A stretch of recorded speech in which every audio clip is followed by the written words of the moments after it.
Ready, steady, set, go! Go, go! Go, you mighty raiders! Fight! Fight, fight! Fight, you mighty raiders! Real holy raiders! Win, you mighty raiders! Go, go, go, go! Fight, fight, fight, fight! Win, win, win, win! Go, fight, win! And then you will get fucked!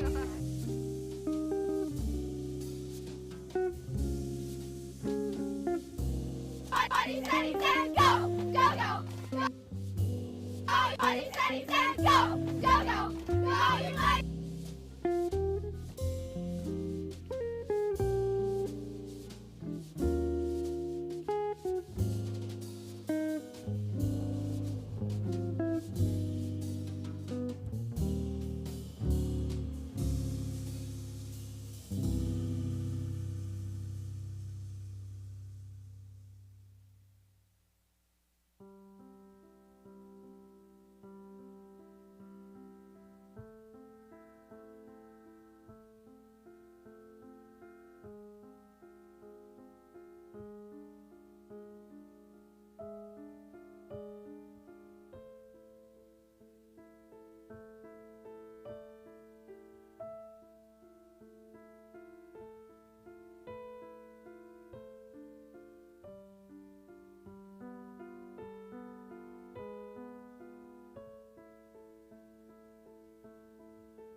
All right, good morning, everyone. On behalf of the Gateway Academy at Booton High School, my co-captain, Loren Carey, and I extend a warm welcome to each and every one of you on this beautiful day. It is truly a pleasure to see such a gathering of enthusiastic minds and fervent spirits amongst us. You should have received a program as you entered with the schedule for today's presentations. It has our QR code, which will take you directly to our live stream channel. The live stream will also be available for later viewing for anyone who couldn't join us in person today. Thank you all for being a part of today's celebrated event. This event, the Senior Passion Project presentation, marks a celebration of dedication, creativity, and the pursuit of personal excellence. It's a moment where we come together to honor the culmination of hard work, perseverance, and the unwavering commitment of our seniors. Throughout their journey, our seniors have explored their interests, challenged their limits, and poured their hearts into their projects. Today, we have the privilege of witnessing the fruits of their labor, their creativity, and their boundless imagination.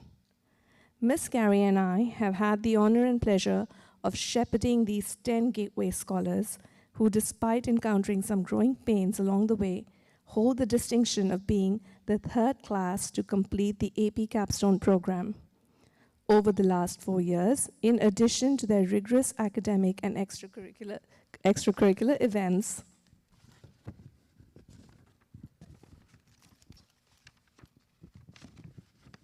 our scholars have worked on special projects in public speaking, computer programming, website design, career and academic research, resume writing, and also their passion projects.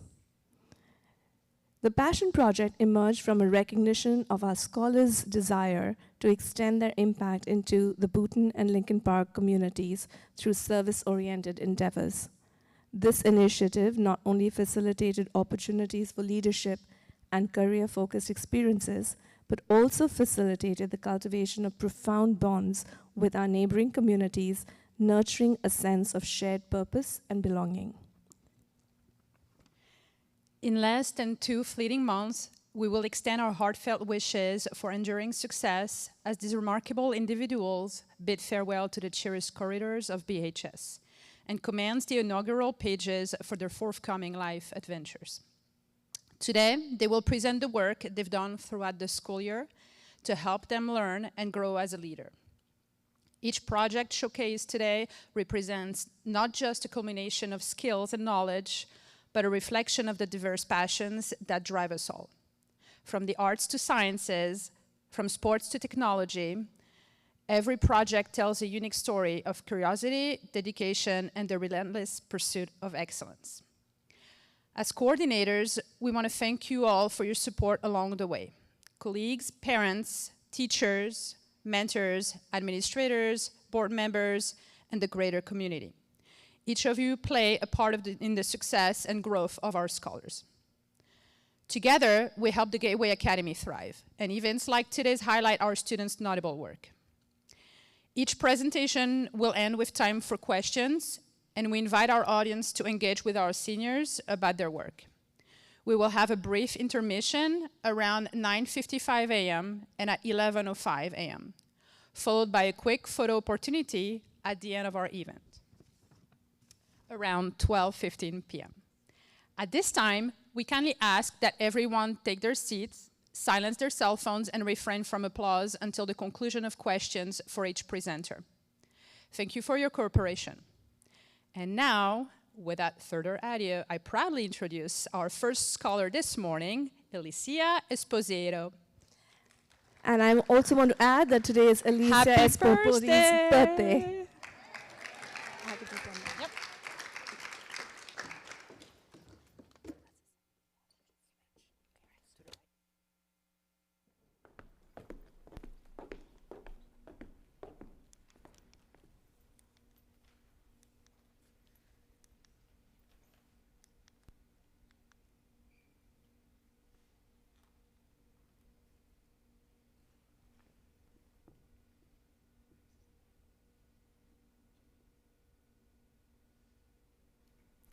Good morning, everybody. I would like to actually begin my presentation today with asking the audience a question.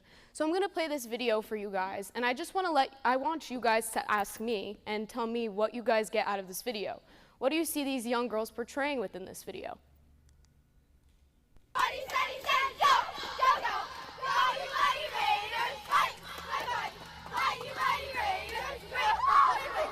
Win, you mighty Raiders! Go, go, go, go! Fight, fight, fight, fight! Win, win, win, win! Go, fight, win! And then you go again, up! So can anyone tell me what they got out of this video? Prisha? They look like they're having a lot of fun over there. Yes, I agree. And then Elizabeth? It looks like they have a great sense of humor. Yeah, so that's actually what I did my passion project about today. I decided to do my passion project on the importance of teamwork among early adolescents. So before I go into the basis of my project, I'm going to let you guys know a little bit about myself. I am involved in a lot of clubs and organizations here at Boonton High School. I am the junior and senior overall for the GSA program here at Boonton High School. I am the peer relations officer for the class of 2024.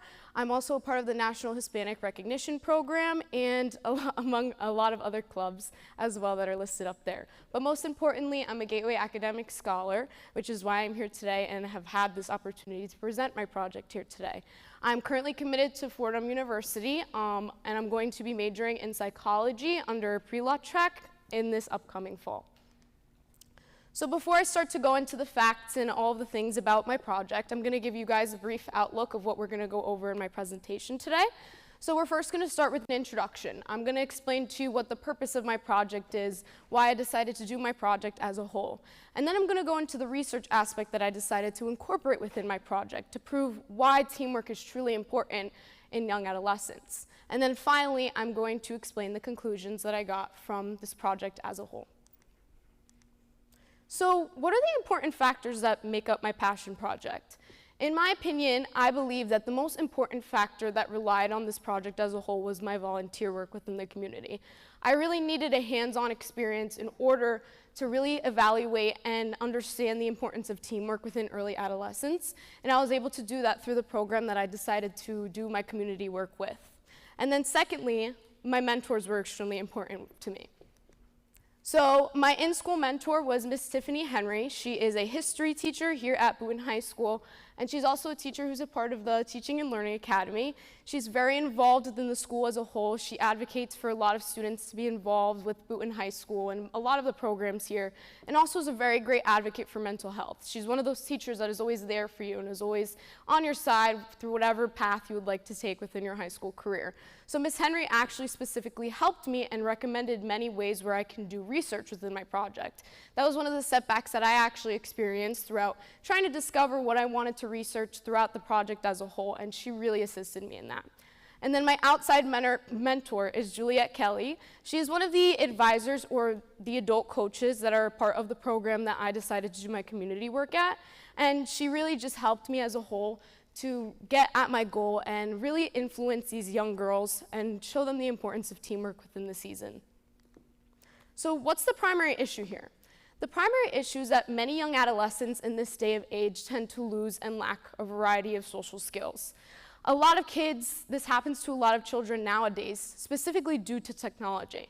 And because of the influence technology has provided for many young students, it's really brought this younger generation, specifically the Gen Z generation, at a setback, because a lot of students and a lot of kids nowadays are not able to have those social skills that are really useful and things that you need within the workplace. And it really, really is important for kids and young adolescents to be provided with these tools in order to understand how to do things in a work setting, how to do things in a group setting. And it's truly an important thing that many individuals will need in the future of their lives. So this is actually experimental data that I decided to include.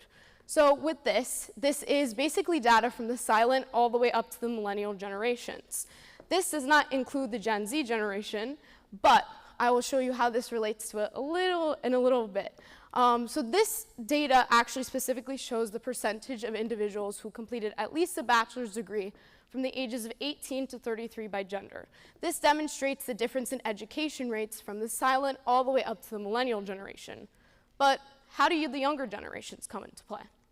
So this is actually from a study that was recently done at a high school.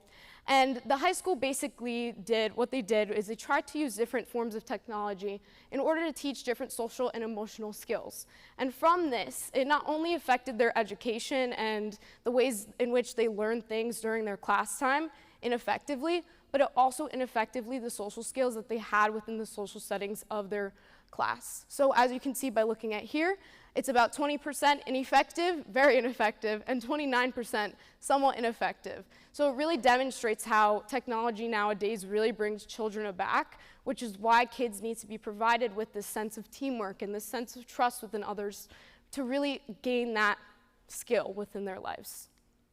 So the overall question that I wanted to tackle here within my project was how can learning the importance of teamwork at a young age assist in teaching adolescents important life skills in this day of age? And then my hypothesis. So through my work, I believe that I would really have the opportunity to enforce the importance of teamwork among many young girls and team building as a whole. Team building is something that will be useful throughout in everyone's entire lives. It's something that comes into play in every single day, every single work day, every single school day. And it's just something that's truly important, and it's a great skill to have. And a lot of kids nowadays don't really have that skill, and it's really important for it to come into play later on in their futures, when they're in college and when they eventually go into the real world and get a job. So where did I specifically go to solve this issue? I decided to go to the Lincoln Park Raiders cheer program, which is located in the PAL, which is a recreational center in the Lincoln Park town. So the Lincoln Park Raiders cheer program has actually been a part of my life since I think I was about 2 years old. It's really held a great impact on myself, and as I was a young cheerleader in the program, it taught me how to reach out of my comfort zones and really set me out there to learn different things about myself and to learn how to bond with others and work as a team. So what I decided to do is teen coach. This is actually my 4th year teen coaching. I've been teen coaching since my freshman year of high school all the way up until the present. And in total, I've gained about 200 plus community service hours through the Lincoln Park Raiders cheer program. And just this year, I gained around 80 community service hours. So what did I specifically do within this program? Well, as a teen coach, it entails a lot of responsibilities. So the adult coaches are primarily there to be essentially supervisors to make sure that the teen coaches are doing what they're supposed to be doing properly with the young girls. But as a teen coach, you're responsible for teaching 2 different routines over the course of 5 weeks, while also incorporating team bonding experiences. If you look at the picture right here on the left of the screen, this was actually one of the team bonding experiences that we decided to do. It's called A Little White Lie. So on each of the t-shirts, each of the girls put a little white lie on the shirt, and we all shared them with each other, and it was a fun little thing to do. And we really wanted to enforce teamwork among this team because there's a really great stigma behind cheerleading as a sport as a whole. There's a debate even over the fact that it is even a sport, or is it a club? In my opinion, I believe it's a sport. There are many, many difficult things that it takes to entail and be able to be a cheerleader. And it's really important that things are done efficiently and effectively and safely.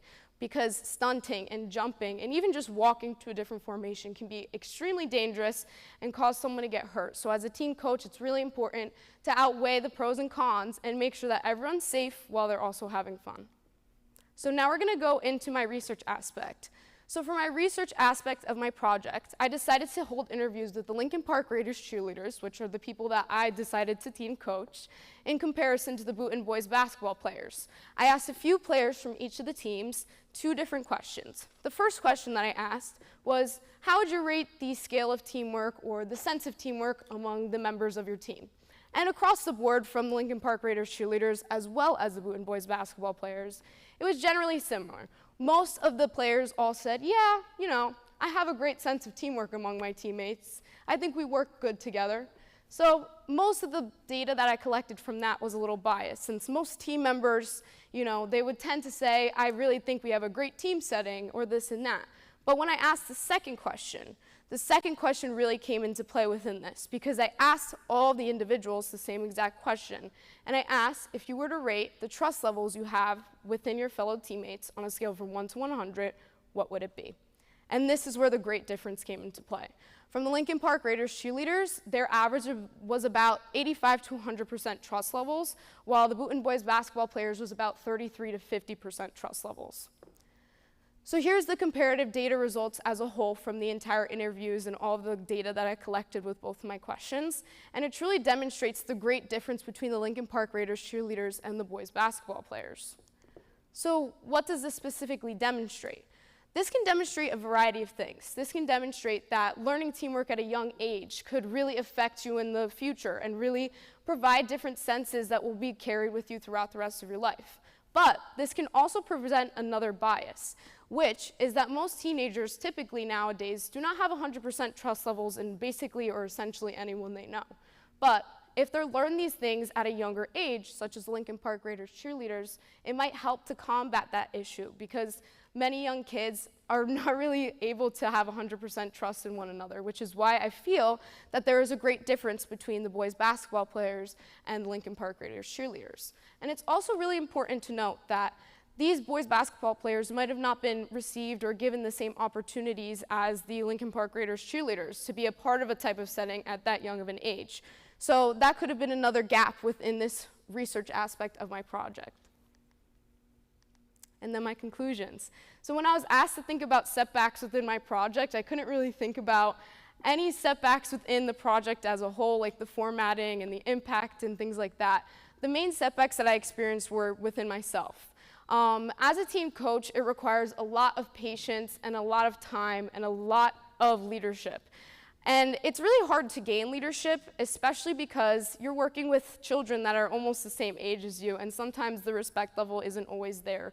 So you really have to stand your ground and make sure that you have a mutual relationship and a mutual understanding between each other to really get things done and have the opportunity to do things in an efficient and effective way.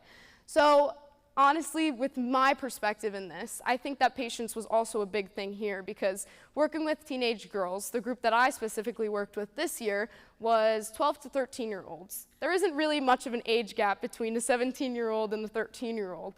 So, you know, these teenage girls, you know, typically have a little bit of an attitude. So it's really important that a lot of people have patience and really work with one another so that all the things that are done within the program are done in an efficient and a fun and effective way. So what have I gained from this experience as a whole? Through all of my time through the Raiders Cheer program, starting and being a cheerleader myself, to growing up and being a team coach and having the opportunity to do a project like this, it has really instilled a lot of great aspects within my life. It has provided me with confidence. It has provided me with leadership skills. It has provided me with patience. It has provided me with problem-solving skills. And the thing that I want to point out the most is the fact that it provided me with confidence. A lot of teenagers and a lot of young adolescents in this stage of age don't really have that sense of confidence, especially due to things and other, like, words being said through social media.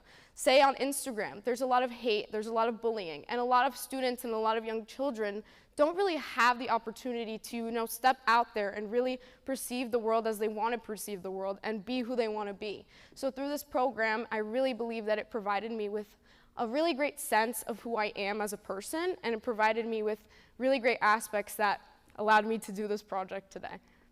So here's the crucial question. Did I benefit the community? Yes. I believe I have. Over the course of 4 years, I've assisted around, I would say, 80 young athletes as a whole. This year alone, I assisted, the team was 25 girls, I believe, and I really loved how I was able to demonstrate the importance of teamwork among these young girls because I just wanted to give back to the community that gave so much to me. And I really thought that it was a great thing. This program is truly great, and I really believe that it's super important for parents nowadays to incorporate different clubs and organizations and events within their kids' lives, especially because of the gap that social media and technology provides within many young students and many young adolescents within this day of age. And then my final takeaways. I have so much respect and I really love the Raiders Cheer program. It has truly held so much influence in my life, and without it, I truly believe that I wouldn't be the person that I am today. It has provided me with lifelong friends, with the sense of teamwork, with the ability to work with others, and the ability to even team coach these young girls and teach them really great lessons that will stay with them for the rest of their lives.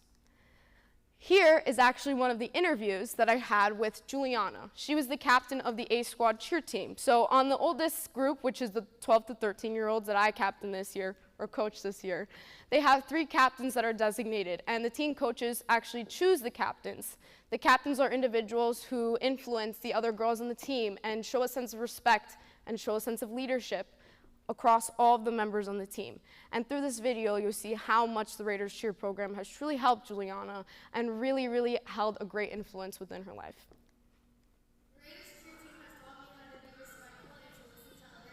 The Raiders cheer team has taught me how to be respectful and to listen to others, and that teamwork can build a community to be From great. the video, as you can see, Juliana, she's a very, very well-spoken girl. She's a great person. She was an amazing coach, amazing captain, and I really think that she benefited the community as well as me along with the other team coaches as a whole. And The does Raiders anyone cheer have any team has taught me how questions? to be Did you find that social media as you were working with them? Did you find that social media as you were working with them presented a challenge? In other words, they wouldn't put their phones down? Yeah. Was that a challenge? I mean, I feel like social media provided multiple challenges within many different ways. I mean, the girls, you know, they have Snapchat and Instagram and stuff like that. And there were some problems that arose within the cheer season, you know, some drama and some arguments. And that was primarily through social media. So we had to make sure to combat that as soon as possible, as soon as we could, just so that we made sure that the sense of teamwork and the sense of trust was so strong between the girls.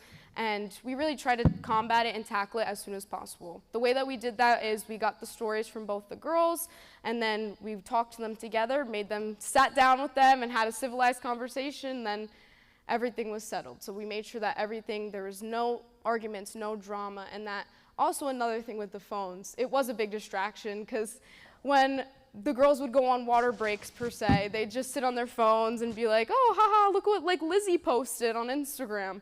And it's a big distraction nowadays. But if there's a mutual respect, which is something that we had to establish really early on in the season, then it goes away over time.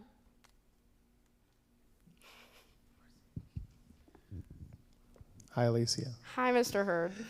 In your opinion, what do you think is the most significant factor in trust level? Is it age or is it gender? I honestly feel like it's the age. I mean, I feel like across the board, men and women perceive things differently, but the age levels really hold a big impact on things, especially at a younger age. Younger kids, their brains are still developing. They're more susceptible to being like, oh, I trust my Barbie doll or this and that. And I feel like younger children are more susceptible to saying that they have 100% trust levels within their peers and within others rather than teenagers. I feel like teenagers, the range from about probably I'd say like 15 to 18 years old, that's when the trust level really starts to decline because teenagers are going through a lot of changes within their lives and they tend to not really have any trust within their peers. But then as you grow older, you notice and you see how the real world works and yeah. Any other questions? Oh, great job, Alicia. Thank you. I see that you focused your research on extracurriculars and out of school. Do you think there's a place for your finding with leadership and team building inside of schools? I honestly think that there could be. I mean, I think that a good club that would probably fit something like this or within the scope of this is the Peer Leadership Club. I mean, I wasn't personally a part of it, but I know that they have done a lot of work within the school and, for example, like with field day and things like that. And I feel like this could be attached to a lot of different things. Like, for example, like student council, which I'm a part of, which is a really great leadership role. Me, along with the other class officers, really have to stay organized and be a leader for our class as a whole so that we can put our best self forward and have the best years as possible within these 4 years of high school. Any other questions?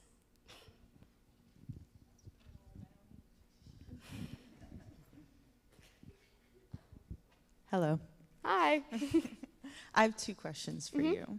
Kind of going on what Mr. Hurd said, I do think there is quite a difference between looking at their middle school girls cheerleading versus high school boys basketball. So I'm wondering if there's, me being a scientist, if there was maybe another group, if you were to redo this experiment, that you think would maybe have a better connection, if I'm framing that question correctly. I feel like a better group would probably most definitely be the cheer team here at Boonton High School. But at the time when I was doing the research within this project, they were no longer in season, and I really wanted to get the perspective while they were during their season. So I really think that a better fit for this project could have been the cheer program here at Boonton High School. But it's important to note too, the girls that I specifically interviewed were 12 to 13 years old, so they're entering high school the next year. So the age gap isn't that large, but it's still, it's still there. And then my second question is, I would love to know specifically what activities you did with those girls, because I like the idea of that shirt thing, and I would just love to know more, what you did with them to actually create this team building. So that was one of the things that we did. We also did, we did trust exercises. So it's basically essentially a thing where all the girls close their eyes. The other girls in the back are blindfolded. This was one of the fun events that we did in the middle of one of our practices. And they basically have to walk around and try to sense one another and be there for them to catch them when they trust fall. And they have to have 100% trust within one another to, fall back, or else they'll fall on the floor. But we did another thing as well. We did a candy event. So each girl brought a bunch of different candies, and we all had to tell an important fact or anything within about yourself, kind of just like an icebreaker at the beginning of the year, that they all put little candies in the jar, and then we all got to take little candy bags home. We did that, and then we also did this interview thing with the boys. It's technically like Powder Puff here, and the girls from the cheerleading team actually have to work together to make their own routine to teach to the football players. So that was another fun team bonding experience. Any other questions? All right, thank you guys for having me today.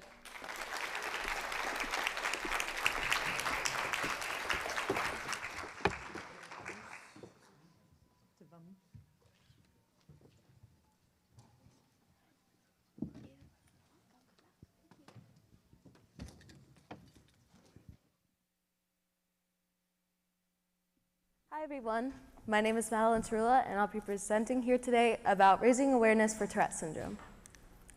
So before I move on with the presentation, I want to share a little bit about me. So I'm very involved here at Boonton High School. I'm on the varsity tennis team, I'm co-president of French Club, and I'm also the vice president of the National Honor Society. I'll be attending Northeastern University this fall, along with their honors college. I'll be majoring in political science and international affairs on a pre-law track. So before I move on with the presentation, I also want to show you what I'll be going over today. So firstly, I have to discuss the overall project, what was expected, what the regulations were, and what we really wanted to get out of it. Secondly, I want to show my personal involvement with this, why I had the motivation to go after what I did. Thirdly, I have to go over the goals and strategies that I used to make sure that this project was the best it could be. Fourth was the work kind of behind the scenes before I went out into the community and conducted my service. Fifth was the outcome of these events. And sixth, I'll be leaving you guys with the final message. So the overall project was to do something that we were kind of passionate about. It was kind of regarding an issue, something that we wanted to solve or at least kind of minimalize.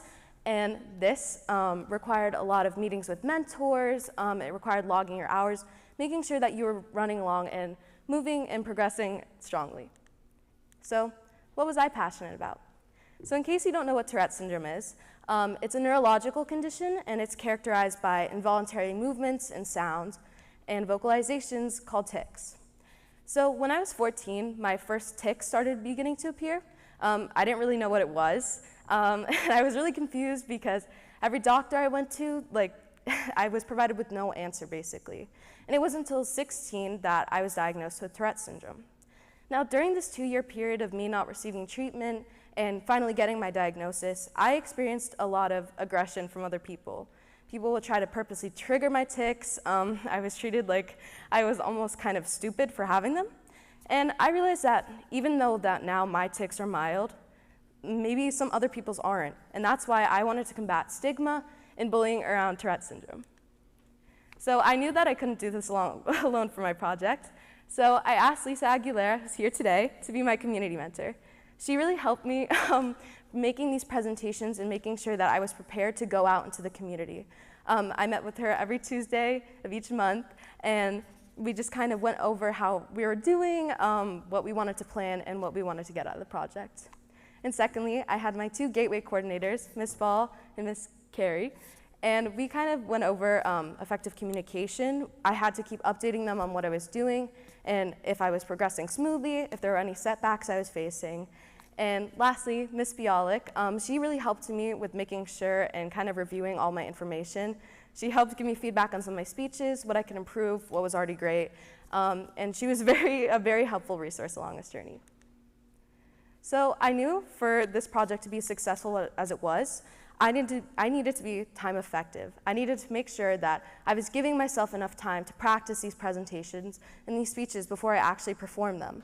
I knew that I needed to be on time for my meetings and that I had to log them just in case I was going to miss them. And secondly, I had to develop my presentation skills. Now, I've had presentation experience in the past, but I knew that these presentations were going to be in front of large audiences, like schools and other outreach events. So I knew that in order to be well-spoken, I had to keep practicing. And thirdly, I had to make sure that I was effectively communicating with my gateway coordinators, with my outside mentor, my in-school mentor, and basically just kind of making sure that we were all on the same page. So fourth was my course of action. So in June of last year, I applied for the Youth Advocate Program with New Jersey Center for Tourette Syndrome. I interviewed with Lisa, and we got along great. And I was accepted into the program. So each month we have a meeting with other youth council members and other advocates of our same age range.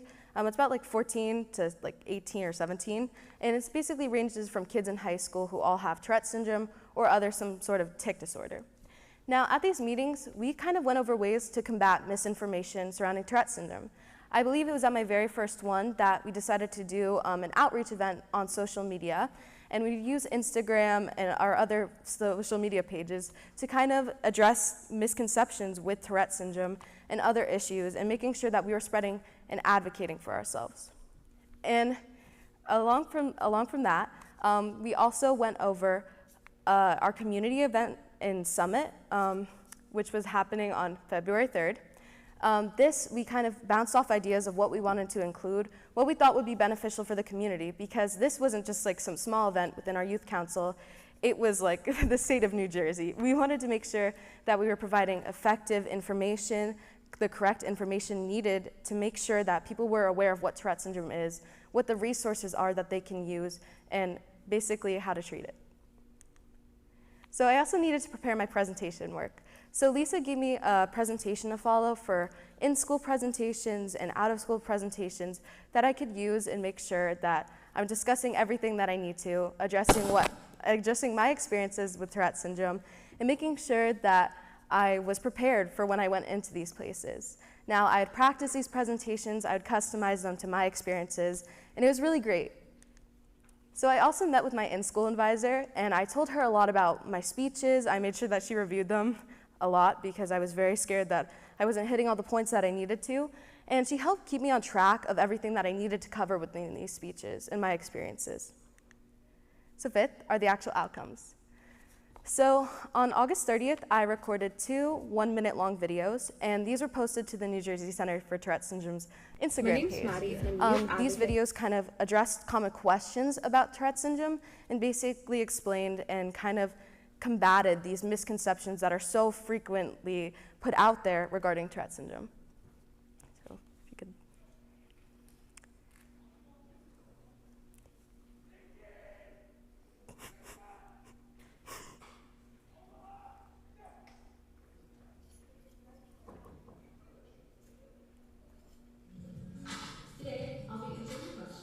And youth advocate for the New Jersey Center for Tourette Syndrome.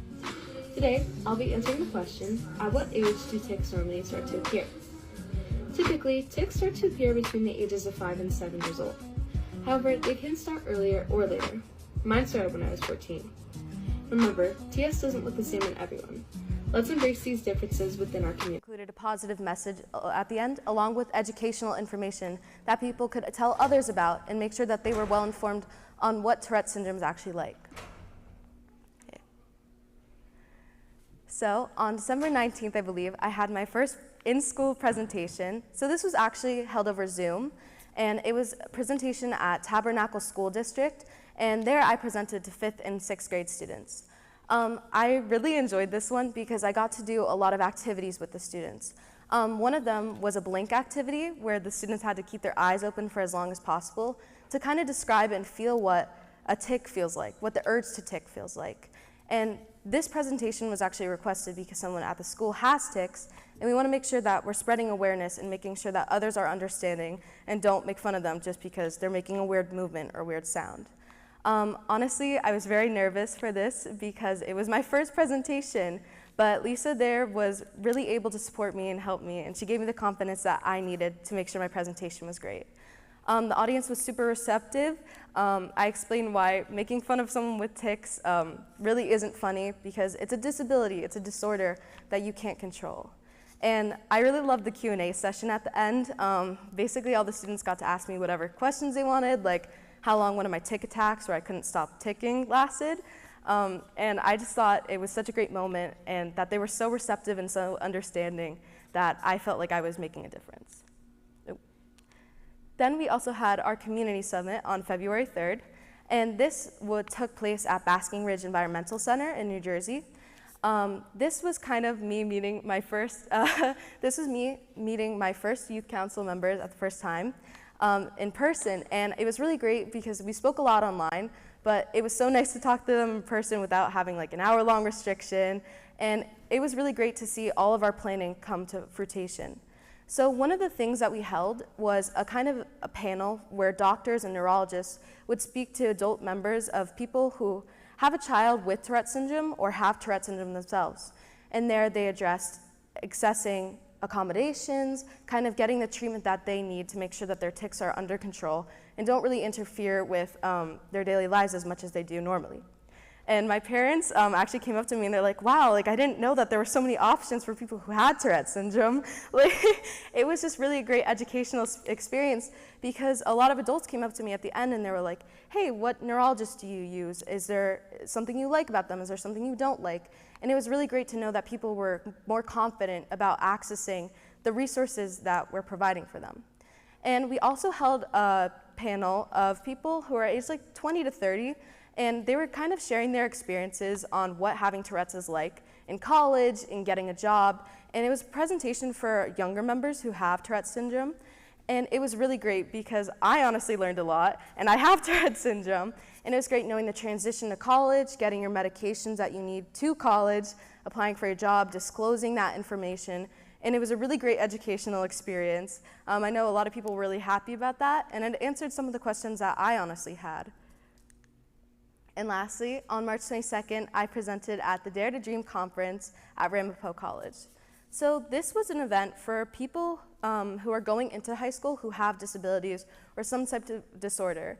And we really wanted to focus on self-advocacy, telling your teachers that you have Tourette's, maybe even getting an accommodation if you really need one. And I was really nervous for this one, but because I was told that I was going to be like 100 to 300 people, and I was like, that was a large audience, but it ended up being really great. I got to share my experiences with telling some of my teachers that I've had Tourette's, kind of taking walks when I need them, especially in sophomore year when my tics were really bad. And I also gained a lot of insight from this event. Since it was such a wide variety of people who had disabilities and disorders, I got to hear from other people on what their accommodations were like, how their disability affected them. And I felt that people came with a more sense of understanding of what Tourette's is and how to advocate for themselves. So this leads me to my final message. I really want to continue working with New Jersey Center for Tourette Syndrome in the future. It has provided me and so many other people with great resources. So this brings me to my last point. For the 2024 to 2025 fiscal year, the governor is proposing to cut $200,000 from our budget.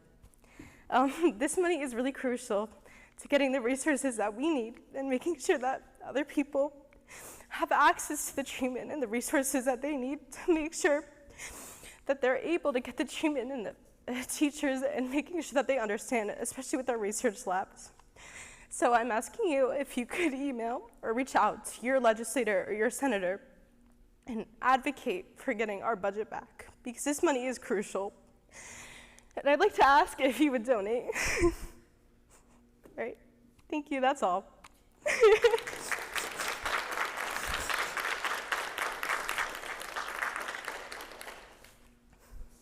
Okay, any questions?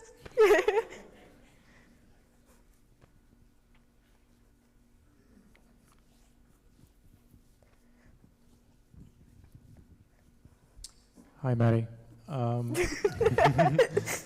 What would you say is the biggest misconception people have about Tourette's? I would say like a lot of people think you can control it. They think you can just like turn it off like when you can't. And I went through cognitive behavioral therapy, and that was really beneficial for me because I learned like ways to engage my muscles when I felt the urge to tic. But you can't really just like stop the tic from happening. Like you can move your muscles to make sure like try to stop it from happening, but that doesn't work all the time. And there are some instances like where you can't stop ticking, and a lot of people just think it's funny or like you're doing it on purpose to, I don't know, entertain them almost. So a lot of people think you can try to just stop it or will tell you to stop it like when you actually can't.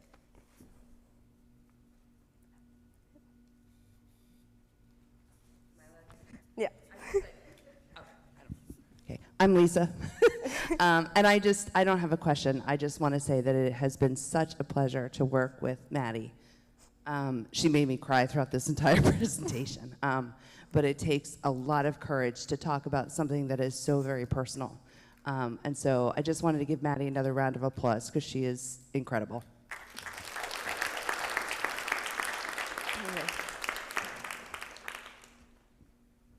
Hi, Maddie. Hey. Great presentation. My question is for someone who is younger with the, or any disability really, what is the best piece of advice you can give to them? I would probably just say that like you are your own advocate. And I really struggled with that like in sophomore year because people would kind of just like come up to me, like make fun of them almost, because they didn't really know how much pain it was causing me. And obviously like I didn't really want to share that because it kind of felt way too personal. I really wasn't comfortable. But if you want to see that change happen, or at least try to minimize the like maybe stigma that you're experiencing or like the discrimination that you're experiencing, you have to tell them. And you have to make sure that you're effectively communicating with them, telling them what you're comfortable with, what you're not comfortable with, and making sure that they understand, or at least are trying to understand. Hi, Maddie. Just want to commend you and all of our Gateway Scholars today. We are so incredibly proud of you all. My question for you is, what part of advocacy have you found that you enjoyed the most? Because you talked about posting, you talked about conferences, you talked about meeting with doctors, and now just so impressed with your move towards looking at legislative affairs. Mm-hmm. These are 5 to 10 careers out there like that you've already explored. What part spoke to you as a direction you're most interested in going of all of those? Okay, this is kind of a tough question. I think I don't really know. I think a lot of the outreach programs that we offer, I really like because I can share my experiences with people and I'm making sure that I'm reaching people and like kind of like almost serving as a guide to someone who's went like through having really bad tics and experiencing like that discrimination because of it. I really just love talking to students especially. I think that's really fun. And on June 13th, I'm going to be attending an event at the New Jersey Department of Education where I'm going to be sharing my speech that I did at Dare to Dream. And I'm also really excited for that because it kind of gives some personal insight onto why I'm out here, why I'm doing this. So that's really it. Thank you. Great job, Maddie. Question I have, do you feel presenting, especially to young children or children your age, that they receive the information better because it came from you rather than an adult or someone they could read it to? Yeah, that's a great question. Honestly, I think like being like younger, being someone younger, kind of like helps them better, kind of helps them understand more. I also think because like I'm around their age, or at least like a little bit older, they're like unafraid to ask me questions. And that's why I'm always like, it's okay to ask me questions even if you think they're gonna be weird. Like someone once asked me, is it fun to tic? Like, I mean, it kind of seems like an outrageous question, but people have these ideas and they don't really understand. So I'm really happy to answer anything. And I think that because I'm especially so young, people are like, especially kids, are more comfortable talking to me and asking because sometimes when you see an adult presenter, they can kind of be like more intimidating. Yeah. Peter?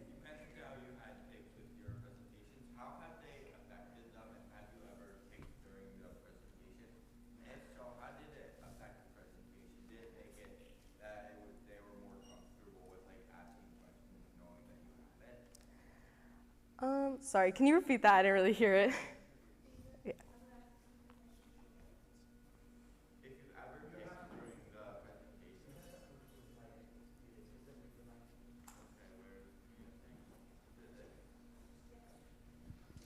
If you've ever ticked during a presentation, what happened and like how did the audience react to the tick? Did it make the presentation more personable with the audience and could they relate more as a result? Yeah, I think that, I mean, I definitely ticked a lot during the Tabernacle School District because one of the things is when you talk about tics, it's kind of seen as positive reinforcement for them, so it kind of keeps occurring. Luckily, I think I've talked so much about them now that it's kind of just like stopped. But I think that kind of ticking like kind of provided an example of what it looks like because I can describe what it looks like, but until you really see that in person and see what it actually looks like, because tics don't look the same in everybody. So they have a classmate who only has like eye blinking tics or like a tongue clicking, and they see someone else who has all these different types of tics, I feel like the message resonates with them more. And I don't think that they're unafraid to ask questions. I think that honestly makes them more curious about how these tics make you feel, what they kind of look like in everybody else. Does the audience have any more questions? Panel? Wonderful. Thank you, Maddie.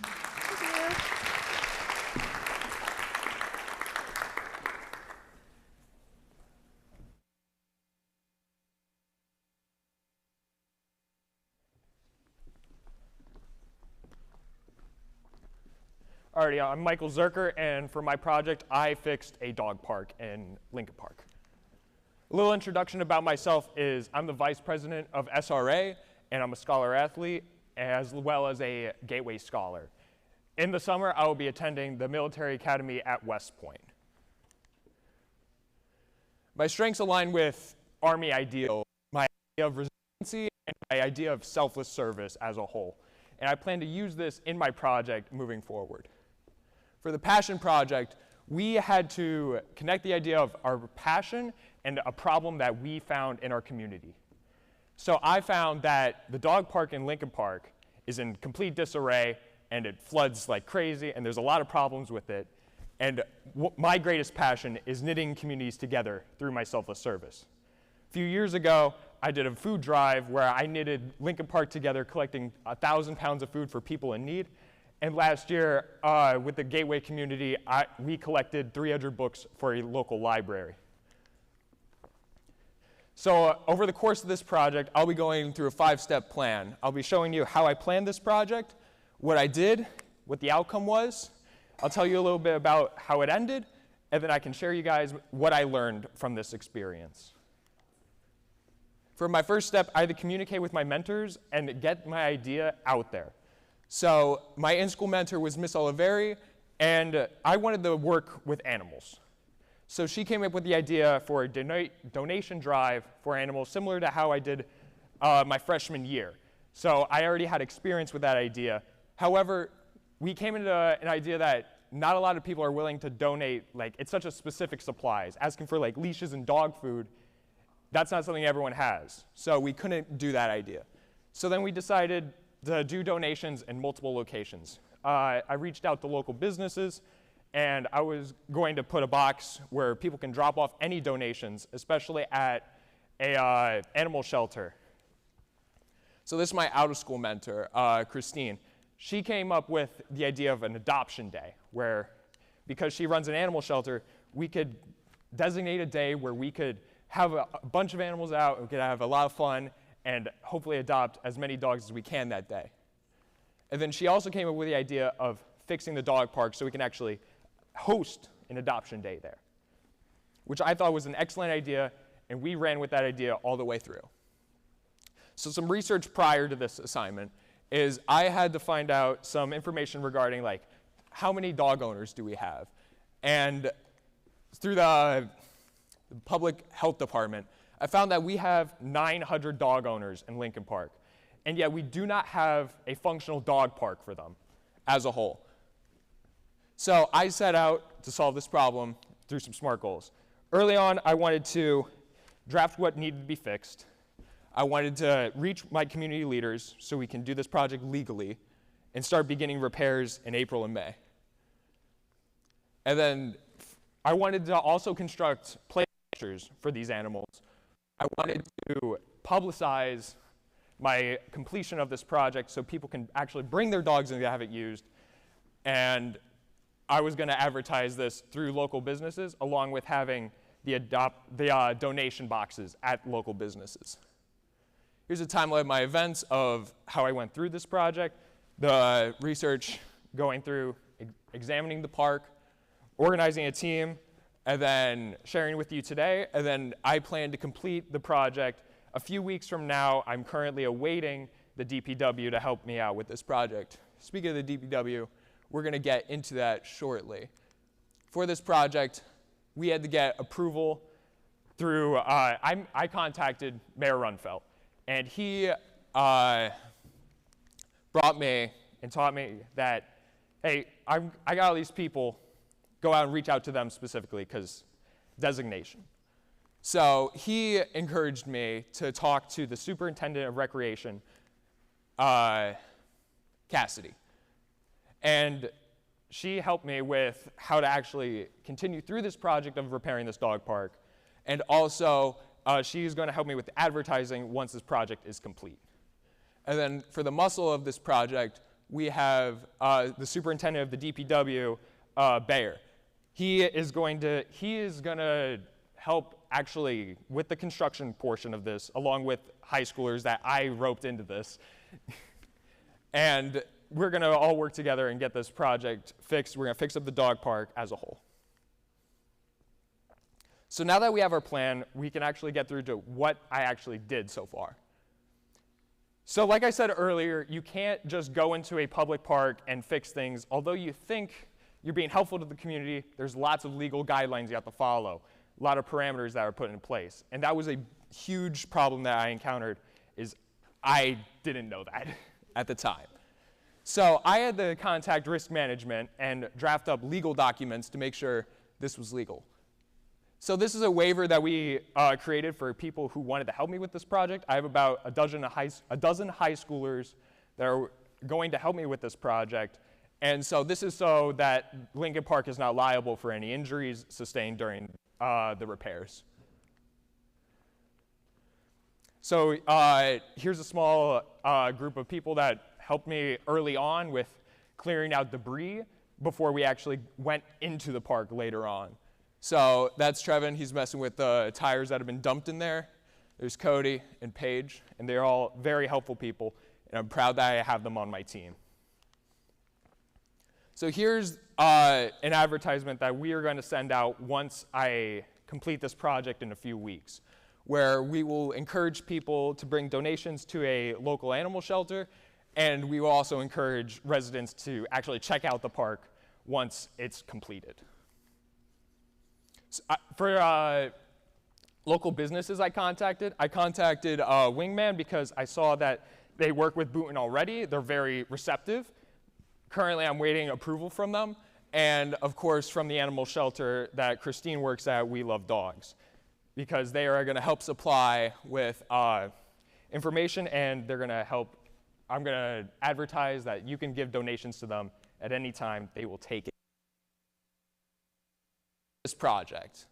The DPW is going to supply free gravel for filling holes in the park, which is excellent because a lot of the flooding issues come from the fact that there's a huge gaping hole in the middle of the park. In addition, we found out that play structures cost a lot of money. The one they recommended to me cost $3,000, and that is not feasible considering that I didn't consider the fact that recreation does not offer funds for small projects like this. So very late into the project, I reached out to Gateway, and because of the fact I reached out so late, I wasn't able to receive any funding because they didn't account for that budget. So a big problem that I encountered was I had to pivot to a new idea. And so that idea was, we're going to create our own. This is a drawing from Hunter Altieri, and we will be creating our own play structures in the future as we progress through this project. We're thinking of either wood or steel. We're trying to find materials right now, and we're trying to create new play structures that are within boundaries. So the outcome of my project. Currently, a lot of groundwork is in place for me to continue this project after this presentation today. The future is well organized, and my passion for selfless service and knitting the community together is still being pursued. However, right now, because of the large time investment I put towards this project, meeting with all these people and drafting up legal documents, I currently haven't been able to start construction. That'll be coming later, as the DPW currently has a large catalog of projects that are working on before this. So mine's in the list. We're working on it very shortly. So in conclusion of this project, I reached a lot of my SMART goals. Early on, I found what I needed to repair. I collaborated with many excellent people that were willing to work with me, such as the mayor, the superintendent of recreation, and the superintendent of the DPW. And the repairs are soon to be started. Play structures are organized and getting ready to be put into place. Advertisements are ready to be sent out by Superintendent Cassidy on the Lincoln Park Facebook page once the project's complete. And local businesses are developing an interest to help me collect donations for this project. So, did I truly knit the community together for this project? I don't know yet. But I know for a fact that I strongly believe that with a positive reception that I've received from the community of Lincoln Park, I know that this will happen as soon as I can get started on it. So what I learned from this project, and what can I share with you today? I learned a lot about civil and financial literacy, learning how to read legal documents, how to organize legal documents, and how to work with teams such as risk management to legalize this project. Also learning how to pivot budgeting. As you saw earlier, play structures are expensive, so being able to pivot to a new idea was an excellent thing that I developed from this project. Learning how to take an idea that may not work, shift what we have to a part of the project that will work. And this was the first project that I really had to work with a lot of outside people. My previous works only worked with a small knit community of high schoolers or people I knew or myself. And I never really had to contact outside people as much. And this was a project that really drew attention to that, and I developed a lot of important skills in communicating with community leaders. So some pitfalls I encountered in the project, like I said, the project isn't complete yet. However, it's going to be complete very shortly, especially with DPW scheduling and the funding issues I've encountered. However, my ability to pivot has been on full display, and I'm really proud of what I've done so far. So future recommendations for people trying to pursue a more permanent structure repair kind of event. I would focus on scale and scope a lot, because a lot of I wasn't able to change or adapt. Able to do things, and I wasn't able to add or take away from my project. I was really just stuck with what I came up with, and my inability to add more or take away because of the time constraint I had. And the ability to pivot is very important, like I said earlier, but also understanding that not every idea you have at the beginning is the best thing you've ever thought of. Early on, I tried to make the adoption day work so hard, and a lot of my time was spent trying to make this idea work that was never going to work in the first place. If I just understood that I don't have to commit to every idea I come up with, and just being able to plan ahead, look ahead, was very important with what I learned for this project. Wrapping it up, I just want to say that this was an excellent experience, and I'm super proud of what I've done so far. And beyond Gateway, I will be continuing to work on these public projects and developing a legacy of myself in Lincoln Park. I will now be taking questions. We'd like to begin with the panel.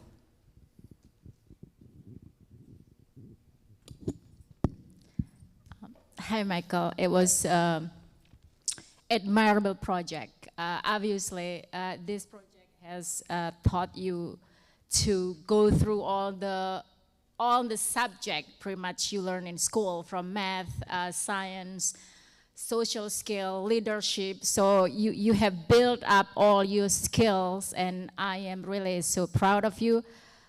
This is a very, very admirable project, and my question to you is there at some point throughout this project that you feel this is too much, I cannot do it, and how do you encounter that feeling, as well as I see your skills, your attitude is very much role models for other students in the building. So how would you advise other students to follow your path? Great question. Like I said earlier, with the ability of changing your idea and not being too committed is extremely important. But what's also very important is that because I had such a strict time constraint when I decided to come up with this idea, I had about like 3 months time. And what I thought was a very important skill is to continue to have that resilience, to continue pushing forward despite the hardships you've encountered beforehand. So I had so many problems with the funding and contacting people, but I just continued pushing on, and it led to me having such an excellent learning experience as a whole.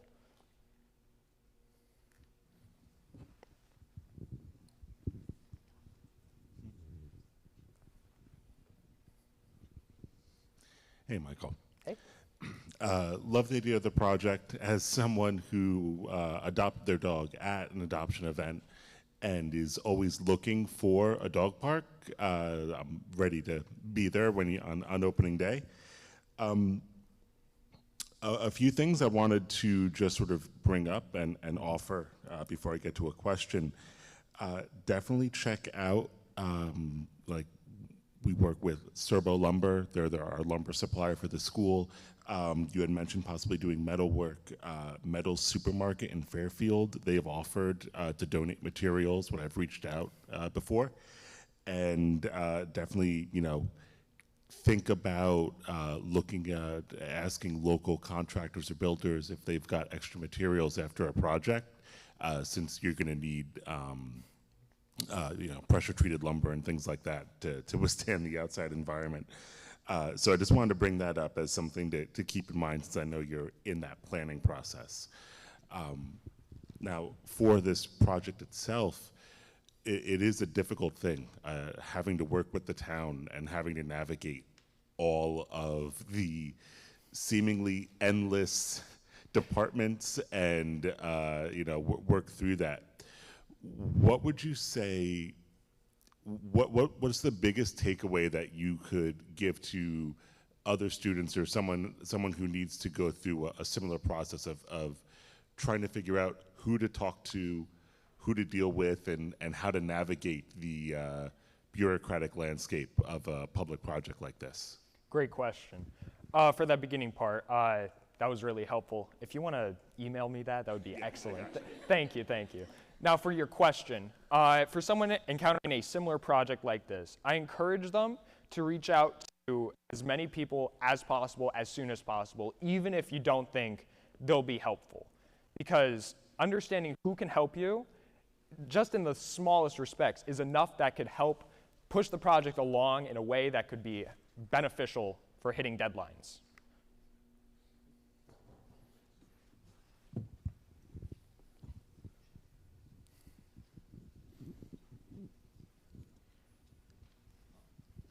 So first of all, I think you did a wonderful job, and everyone here is doing such a wonderful job, and you should all be really proud of the work that you've put in.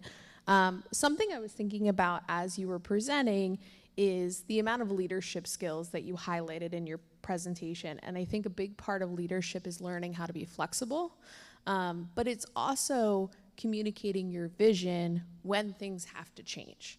And so I'd love to hear you talk a little bit about how you communicate what you want to do and get that buy-in, like you got buy-in from fellow high schoolers, and then continue to have your team behind you when things have to change throughout a longer project. Gotcha. So for high schoolers, I think everyone here knows how inconsistent it could be to have a bunch of high schoolers on a specific day come together and work. So a lot of what I did was I reached out to, like I said earlier, as many people as I could. I think I handed out at least 20 of these waivers, and I'm really only going to expect like 6 to show up when we actually start working. Overall, I think that's a very important skill to understand that not everyone's going to be there, and that's okay. You got to be able to plan around that fact of the unavailability of your project.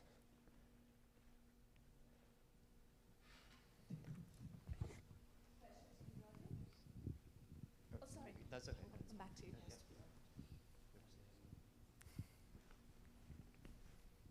I have a question, Michael.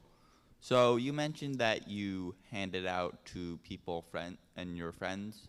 Why didn't you choose to reach out to a larger audience like the school community?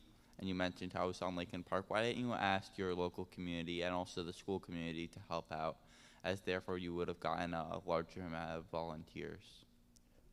That's a great question. Overall, I wanted to try and get a very consistent group that I knew worked. So a lot of my team is either acquaintances I know or like the football team, because I know from previous experience that they're willing to work hard on something that maybe they don't exactly are committed to, but they're willing to put in the effort. So just understanding your demographic of people you want to work with is very important. I didn't want to reach out to the school or the community as a whole because I feel like that would take an extremely long time to do, in addition to having a lot of people who will say they're going to help, but they never show up or are never really committed, and I have to spend lots of time sorting through each individual person to see, are you going? How are you doing? How is this going? But I just wanted to work with a small group of people that I knew would be there for me. I also have a question. So I know that Lincoln Park has had a lot of issues with flooding recently, like a lot this past year. Do you plan to have a maintenance plan following the completion of your project, or what are you gonna do after? That's a great question. Currently, I'm addressing the flooding issue through I'm trying to flatten out the area. If you've been there, you know that it's a very uneven surface, in which what causes a lot of the flooding and a lot of the damages. So with the DPW, we're going to install the gravel that are going to help even it out. But I also theorize that maybe later down the line, I install a regulation system where I could put pipes in the ground and have holes through it, have a filtration system where I could pump it out so it doesn't flood like crazy over a little bit of rain. super early on, I had photos I skipped over. I'm going to show you, actually. It's like at the very beginning. Here we go. Here. So this was after a small light rainfall in Lincoln Park, and it's extremely uneven, and you can see exactly where the holes are, right where the huge ponds are. So overall, through even in out the park through gravel, I feel like that'll help a lot, but also a future filtration system is an idea that I've had, but I'm not sure how exactly I could go about doing that at this time, as I'm going off to college very shortly. I'm going off the basic training on July 10th. Thank you. Mr. Castellano, you had a question? I just curious, very nice job. Just curious, what inspired your choice of play structures, right? When you started to design what you want and choose what you want for your park, what's been your inspiration, for the 2 or 3 that you decided to choose? All right, great question. I'm a recent adopter of a dog, and she is the craziest dog I've ever met in my life. And I wanted to instill that in the play structures, an idea that it's easy to run over and maneuver around, because she loves running around like crazy, and I feel like a lot of dogs are like that as well, where they just need an area to run around that's more unique than a completely flat gravel surface.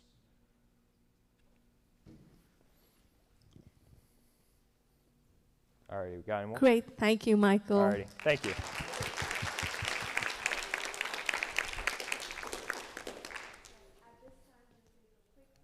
Break. I know we're running a little late, but if you want to get up, use the restroom, stretch your legs, please go ahead and do that. And we will meet in exactly back here in 5 minutes. Thank you all. 5 minutes. Rose, you sure?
Hi everybody, I'm Kira and I'm here with easy for people to, if it along with, one-on-one.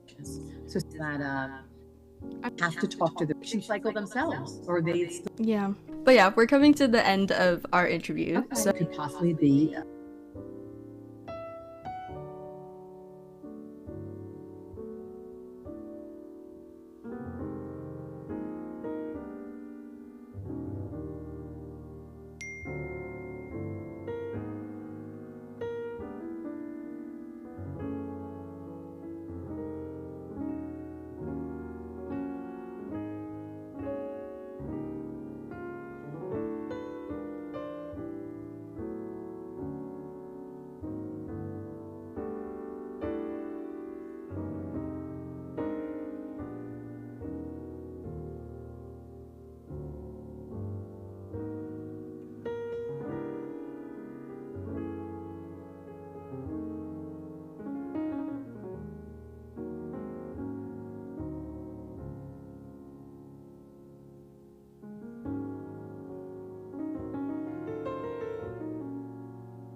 Welcome back, everyone.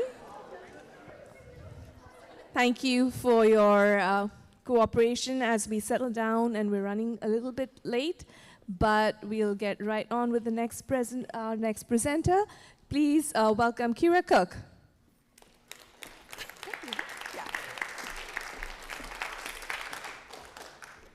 Hi, everybody. Welcome back from the break. My name's Kira, like Mitchell was saying, and I did my project and I did a podcast. So just a little bit about me. I'm a senior here at Boone High School, and I'm in the Gateway Academy.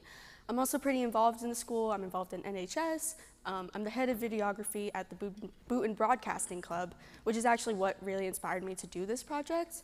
I'm also a part of the drama club, and I played varsity tennis this year. And last year with Gateway and a few of my other peers, we hosted a book drive, and we actually raised over 250 books, which is amazing. And outside of school, I do tutoring. And in college, I'm not really sure where I want to go yet, but I know that I wanted to study psychology and maybe become a therapist. So before I start, here's just a little overview of everything that I'll be going over. First part is the introduction, why I chose the project and what inspired me to do so. The second part is the research and planning aspect, so what I had to learn before I started the project and how I was actually going to be able to implement it. Thirdly, we have the implementing and skills. So this is where I learned how to use all of the software and how to actually publish the podcast that I made. And then lastly, we have our results, where I'll be going over the number of listeners that I had, followers, and Spotify impressions. So first part, my passion.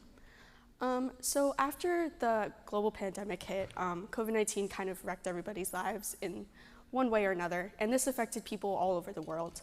I saw it a lot in my own friends, not to call anybody out, but I started my freshman year when COVID hit, and that was completely online. So when I actually came back to school my sophomore year, I heard a lot of people being more open about their mental health and talking about what's bothering them, as well as also mentioning seeing therapists or other people to actually help them better themselves. So after the pandemic hit, like I was saying, according to the National Institute of Mental Health, 1 in 5 adults in America actually experience mental illness, and this would amount to about 57 million people. Now this is a lot of people, and this accounts for people only in America as well. In parts all over the world, there's definitely more people who are affected by this, but this is just the common thread that I saw. A lot of these people were also those who still have developing parts of their brain and still learning their way through the world. So 18 to 25 was the most common age range that I found actually had people who were diagnosed with a mental illness, and this actually accounts for 33 of all the people who were diagnosed with mental illness in America. There's also 26.5 million people who are currently seeking out treatment for mental health, which leaves only about, which only accounts for about half of the people in America who have mental illness. So a lot of people who do have it aren't actually reaching out to get the help that they need, and they might need some help pursuing that side of them. So what I really wanted to focus on, like I was saying, a lot of my friends had started talking about it more, but I also noticed that in other groups of people, they were also doing this as well. So in places all around the world, I wanted to know what specifically makes them do this. So if it's their age, their gender, or their race. And so the question that I set out to answer was, how have different groups of people been affected mentally by the pandemic? In the context of the community, what I really wanted to do was give back the information that I wanted to know to other people, to do this in a free and accessible way, so that everybody can have the information that I really would have wanted while I was, when I was growing up during the pandemic. So the intended outcome, like I was saying, I wanted to share my information with the community and do so in a free and accessible way, which is why I really turned to Spotify as my main source of publishing all my podcasts, because I knew that was something that everybody could use, and it was very easy to learn. And all of these people who would listen to them would also be able to track it very easily. I also wanted to educate the people who I was targeting my podcast towards in what it means to live a healthy life and how you could better yourself. And I also wanted to be able to reach out to as many professionals as possible so that I would be able to gain the most information that I would need to actually fulfill my project. So the research and planning component the first thing that I had to do was make connections and meet with my mentors. So I'll talk about the mentors in a later slide, but as you can see on the left, that's a picture of the microphone that actually one of my mentors gave me, and I used it for all of my podcasts. It was really great. She's actually a teacher in the school, and she was able to provide me with the materials that I needed to actually be successful in recording and publishing them. Secondly, I also had to learn about the logistics of the project, so I had to figure out a place that I could edit all of my recorded podcasts, and I also had to find a place to publish them. I really utilized Spotify for podcasters, which was so easy to learn, which I think really helped me actually do this. And then finally, I had to set up interviews with all of the people that I wanted to meet and use the connections that I was relating to earlier in order to actually learn more from them and gain the experience that I needed. So the first part of my project was spent planning the events. So I would learn how the interviews would be constructed and how they would actually take place. I decided that they would take place over a Google Meet, so I was able to actually record the audio from it. And a lot of people felt that they were more comfortable actually doing the interview if their face and camera wasn't being recorded. So I learned from that that a lot of people found it better to actually only record the audio from the videos. So that was the majority of my September to November part. And then with my out-of-school mentor, Nadine Jordan, I created a list of interview questions to ask each professional. These questions were tailored to each person that I was talking to, as she knew a lot of the people who I was actually interviewing personally, and she knew what questions would get them talking. And a lot of that continued from November to December, but this actually kept progressing throughout the entirety of my project. From December to February, I learned how to use all of the software that I was talking about. I learned how to edit all of my videos and take the sound from them and compute and transfer them into MP3 files, which was difficult at first, but I got it down. And then I would have mock interviews with my out-of-school mentor to actually see how the progress would go and actually be able to publish those as well. And then from February to May, that's where the majority of my interviews actually took place, and I was able to publish them after that, which I'm still in the process of doing. So as I was saying, my in-school and out-of-school mentor, I have Mrs. Cornell, who actually heads the Boonton Broadcasting Club, and she's one of the people who really supported me throughout this project. She provided me with a microphone, she gave me other materials, and she was able to help me format all of my slides here. Which is really great. And then Nadine Jordan, I really couldn't have done this project without her because she was really the person who allowed me to get all of the connections that I needed. And she was also able to help me practice all of my interviews as well, so I wouldn't get nervous while I was presenting. And I was able to form all my connections through her. So the skills that I learned from this, connections professionally, of course. Since I want to go into the psychological field, I think that making a lot of the connections that I did during this project would really help me actually understand how their jobs work and what it would be like, as well as what they actually learn in their everyday lives. I had to learn how to use the software, which comes with like technical skills, which was something that I had to develop as it was going on. And then the conclusion, I had to answer all of the questions that I had written down and wanted to answer for each person. While I didn't get to all of them for each person, a lot of the interviews weaved their own path in between them. So a lot of the questions were on the spot or weren't exactly planned out. But I think that actually bettered my project because I was able to not just read from a script of questions that I've written down, I was able to actually listen to them and be able to engage with them as well. So some of the questions I asked them, of course I asked them for a small introduction. I asked them what's their profession, what's their name, how long they've been doing this, and what clients they see the most, whether that be children, adults, couples, or families. Then I moved into the demographic of the people. Like I was saying, I wanted to figure out how demographic affects how, affects how people perceive mental illness and how they actually deal with it themselves. And then when it comes to treating it, I asked them about this as well. Since a lot of the therapists that I talked to were ones who didn't really work with any medications, I didn't have a direct answer on that, but it was touched upon. So far, it was established that While medications can't exactly cure a mental illness, they can help to deal with the symptoms, and they can help a lot of people through that way. And then we went through the effects and the stigma behind it after the pandemic and before the pandemic as well. So my results. So on the left, I have a little picture of my actual podcast, which was actually drawn by my sister. She's in the audience. Hi.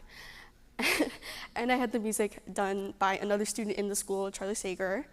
So one of the questions that I asked to every single person that I interviewed was, what is their own key to living their own healthy life? So I have my out-of-school mentor, Nadine Jordan's answer to that on the podcast. So if you want to play that.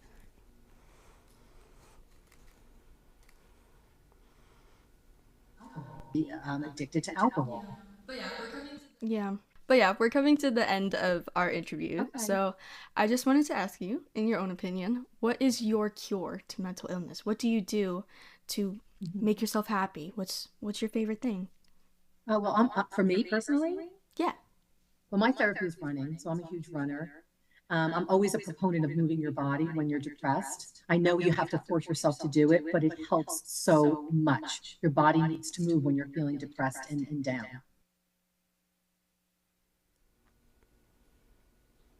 So a lot of the answers to the questions that I asked the people like that was basically, a lot of them had exercise as their common theme, actually. So a lot of the people that I interviewed had a hobby, whether that was running, swimming, or just going on walks as well. But a lot of people found that it actually helps their mental health, and it just helps them to be happier.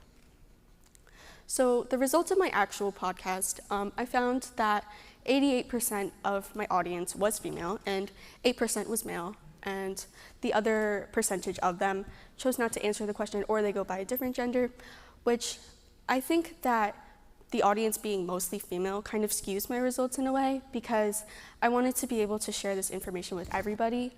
But I think that it's still great that so many people were able to listen to my podcast. So whether they were male or female, they were both able to get something out of it.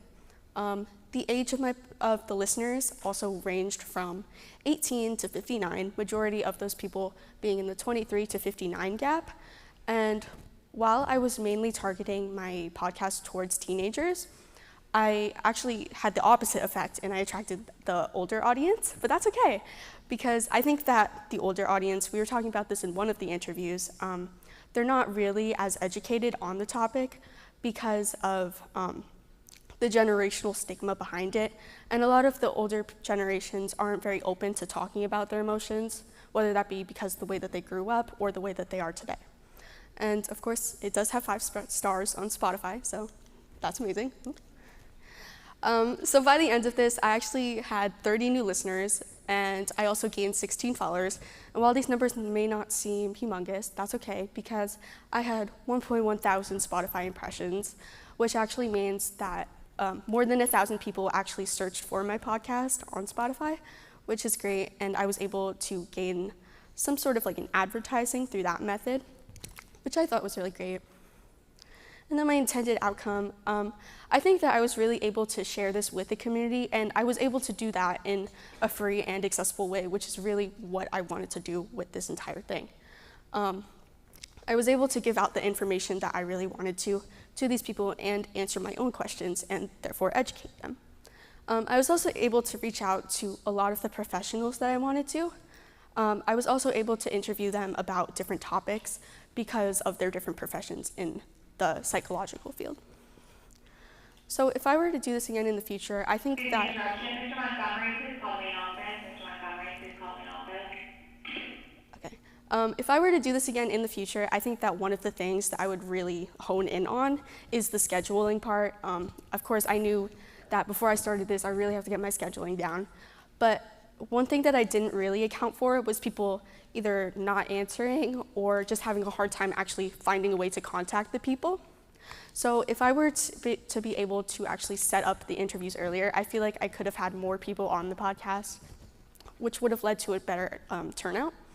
And I would have also wanted to focus more on the advertising component, because one of the things that I could have done is send out flyers to the school or have a mass email to the town. And this would just help me to gain more publicity and gain more listeners and followers. For anybody else doing this project, or somebody who is interested in doing something similar, I think that sharing information with adolescents or young people is something that is very difficult, but it can be done. And I think that if I were to target my my actual podcast towards these people and advertise it to them, I feel like they would get a lot more out of it rather than the older generation. And I also wanted to help people better themselves, and I think that focusing more on those questions instead of the questions that were more so not focused on that, so questions that were asking about demographic or the effects of mental health on people, but actually asking licensed professionals how people can help themselves would have really made my project better. So at the end of this project, I would really like to thank all of my mentors and the Gateway coordinators, because I really couldn't have done this without them. Without that microphone from Mrs. Cornell, and without the help of my out-of-school mentor, Nadine Jordan, I wouldn't have been able to contact as many people as I did and actually get into touch with them. So yeah, I love you guys all, and if anybody has any questions, I'm here to answer. In the interest of time, we're taking questions just from the panel.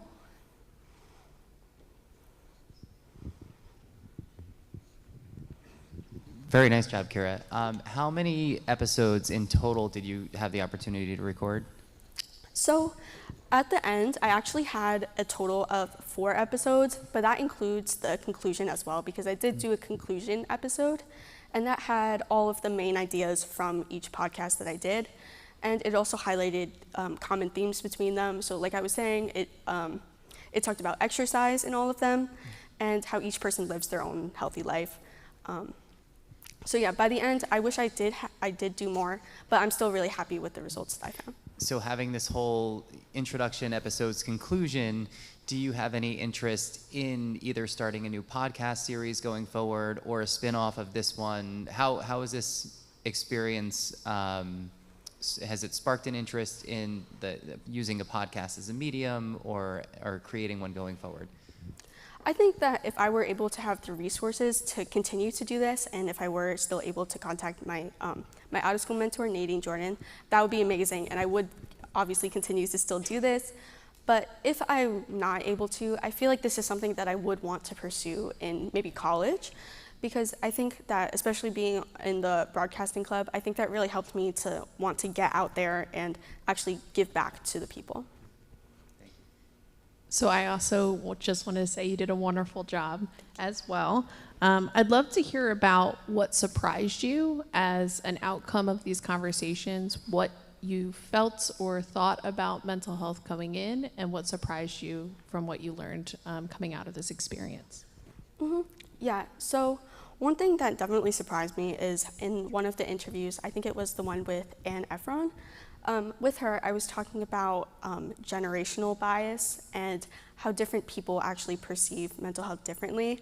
So one of the things was that people who are younger and in high school are really different compared to those who are older and gone through college and are living their life now.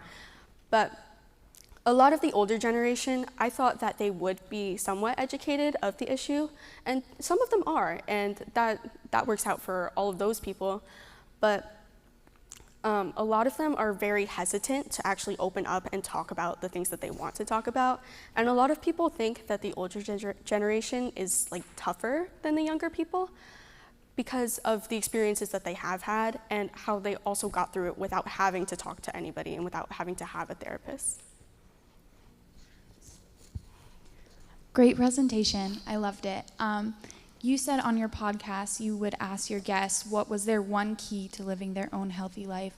So I wanted to ask you that question. What is something you do in your own life to sort of implement having good mental health and a healthy lifestyle?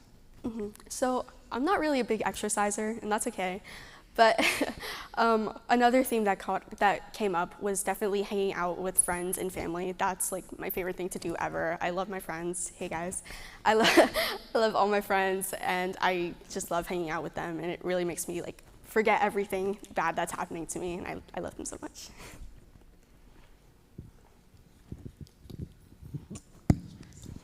Kira, again, I'm just echoing everyone else, it's a great information, a great presentation.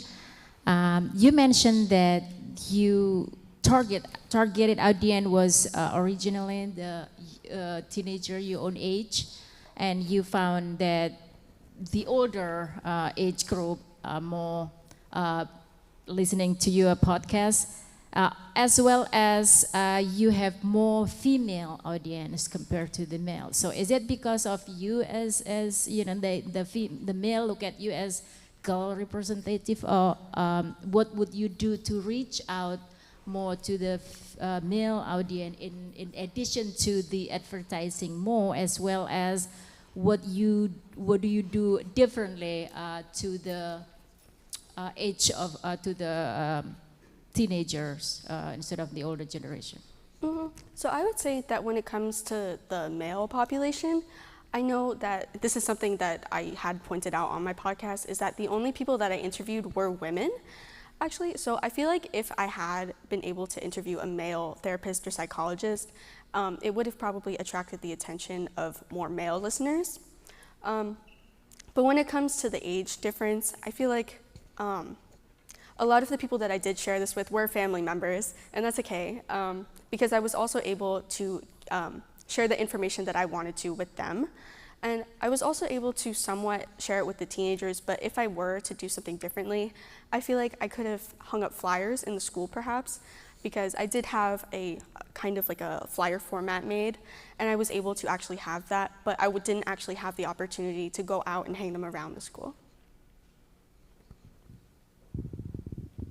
Okay, I would like to delete the comment, not the question. You shouldn't stop for broadcasting because you did the conclusion. Keep continue because you learned all the skill, software, and ability. You know how to upload all the broadcasting stuff. You should be continue. This is my comment. Yeah, I really want to. Our last episode is next week, and it's really bittersweet. It's really sad.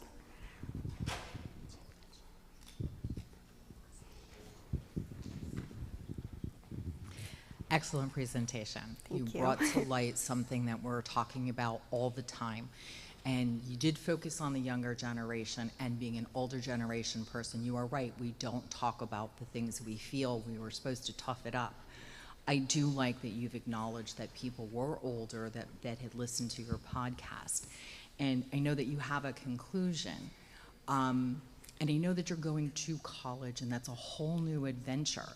But do you have plans to continue podcasting to the general public on mental health, and not necessarily just interviewing therapists, but maybe what people are going through or other ways of combating mental fatigue?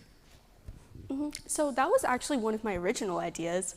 And my main idea is that I wanted to actually interview people in different demographics. So I wanted to take some people who were younger and some people who were older, and either have them talk or talk separately and publish those podcasts about their own experiences and how they actually saw that in either their school or their lives as it was then.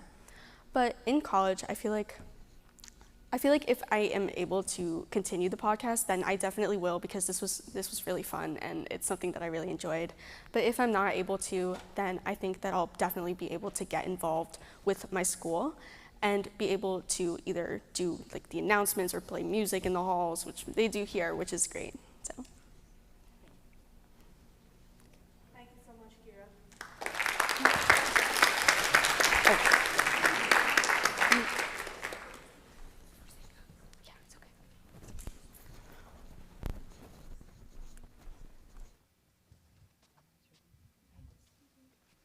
How do I know?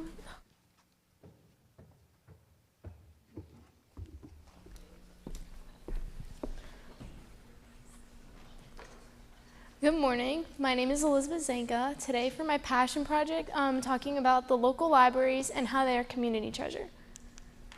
So as an introduction to myself, I'm involved with many sports here at Boonton High School, such as cross country, basketball, and lacrosse. Extracurriculars such as National Honor Society, peer leadership, Key Club, and others. So the topic that I chose was originally learning about the Boonton Homes Library. So I reached out to libraries in the local area to figure out if I could do something along the lines of marketing, and that originally did not work the way I wanted to, and I will discuss that later. Okay, so the scope of my project, I want to major in something to do with business in college, so this was definitely something that intrigued me because I wanted to learn more about the business side of a library. So the original idea I had to do with was going to the library and working with marketing. So me and my in-school mentor made this bookmark, and we were going to go to the Boonton Homes Library to talk about how we can get more people to go there, because a lot of people do not utilize the library and all the resources that they have to offer. So with that being said, we made a point of going there, and that did not work as expected. She told me that they originally did something like this, and it did not receive the turnout that they would like. So with that being said, I knew that not a lot of people were attending the library. I attended some of the events that they had, and I realized that many people don't sign up for the events, many people don't use the stuff that's there. So I wanted to make it a way of showing that many people should utilize the library and everything that they have to offer.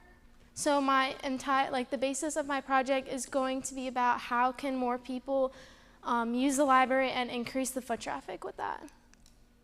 So in order to complete this project, I needed my mentors. So my in-school mentor was Miss Tambakis, and she definitely was a great person to have. She runs the wellness activities in school, so she definitely knows how to get people involved and get people to get involved with things. So my out-of-school mentor was Miss Lotta Newland, and she is the director of the Boonton Homes Library, so she was able to provide me with all the information with the library, all the stats, and everything like that. Okay, so roles. In order to complete my project, we needed to assign the roles to myself as well as my school mentor and community-based mentor. So my school-based mentor was able to provide support to me in school with helping me through all my obstacles that were faced. So my community-based mentor, she provided me with all the information about the library. She really gave me an insight of what was going on. And then my role was to complete everything in the timely manner. Okay, so before completing the project, I wanted to learn more about the library myself. So I was able to figure out that 31,000 people went to the library in the year of 2023. The most popular genre was juvenile fiction, as well as 25,526 other items were checked out beside just books. So the hypothesis, I wanted to get more people utilizing the library, so I wanted to see what would attract more people to use the library if they don't have a library card or if they're not members. So we came up with the idea to send out a Google form to all the people and figure out what some of their wants and needs were and what would attract them to come to the library. So testing my hypothesis, so I needed to have a meeting with my school-based mentor as well as my community-based mentor to get them on the same page in order to complete this project. We first needed to look through I was given like a Google sheet of all the information in the year of 2023, so I needed to go through all of that and look at all the data. And with all of that data, I created a Google form to send out to the Boonton Homes Library. So it was like questions like, do you have a library card? How often do you use the library? What would you like to see? And then I got the Google form approved, and I sent it out to everyone that was a part of the library, and it was also labeled in the library for people seeing if they didn't have a card or anything, they could also check it out.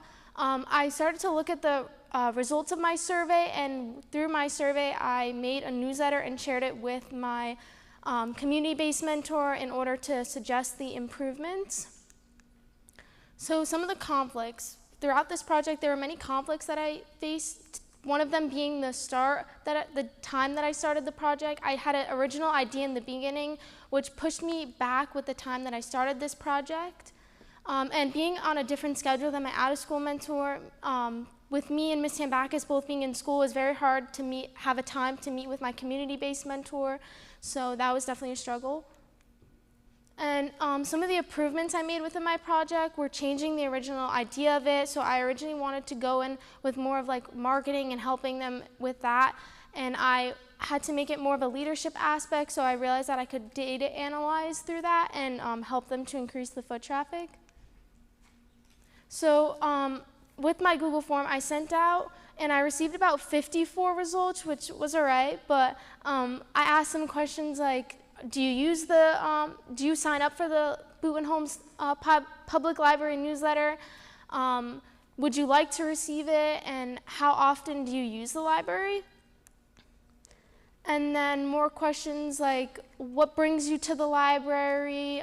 Would you like to receive the newsletter, and how often do you use the library website? And then the main questions that I really want to focus on are, how do people feel about the programs within the library? Are they satisfied with them? What are some things that people want to see, and what would attract them to come in? So with that being said, I was able to figure out that people want more programs. They want kid programs, they want family programs, as well as different book options.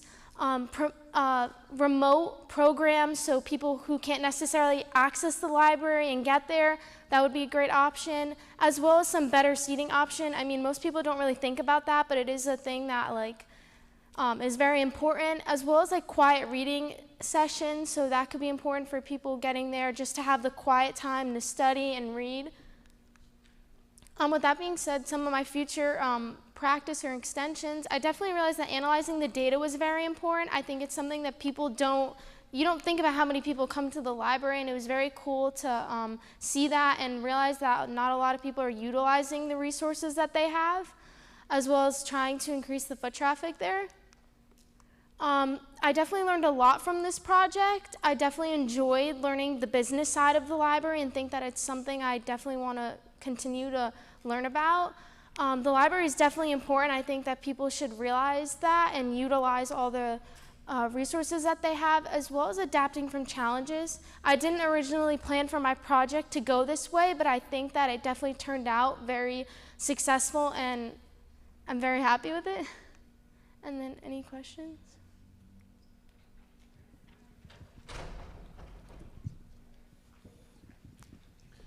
Thank you. Great presentation. Thank you. As someone who's been in the Boonton Homes Library quite a lot, it's every time I go in, it seems a bit a little different, trying to figure out what room I'm in.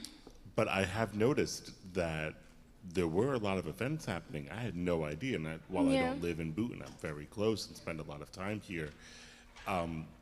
What would your recommendations be? I know you originally wanted to go towards the marketing side, and things change, but if you were allowed to develop a marketing plan, what would you try to include, or what would your goal be to just spread awareness of all the activities and things that people could do at the library? I think it's very important. They do have a social media. I feel like that's also important to spread the stuff on social media, as well as in the schools. A lot of students don't even realize that some of these events are happening, and it could be something that they're interested in. In November, I attended, they had a book fest, and it was a great event. I just don't think a lot of people really knew about it. It was advertised, but I don't think it reached enough people. So I think promoting it in the schools, as well as social media and all over the town, I think can be really beneficial. Other questions from the panel?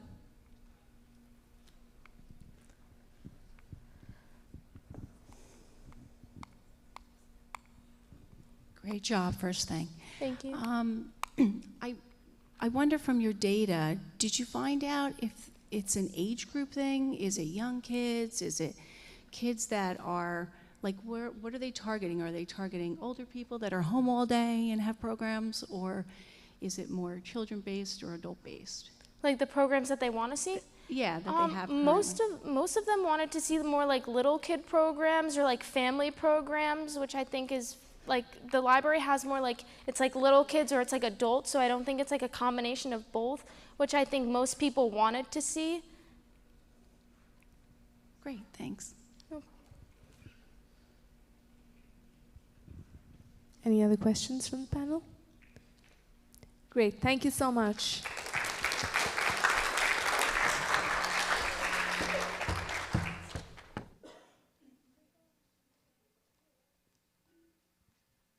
Do you want to hand these out?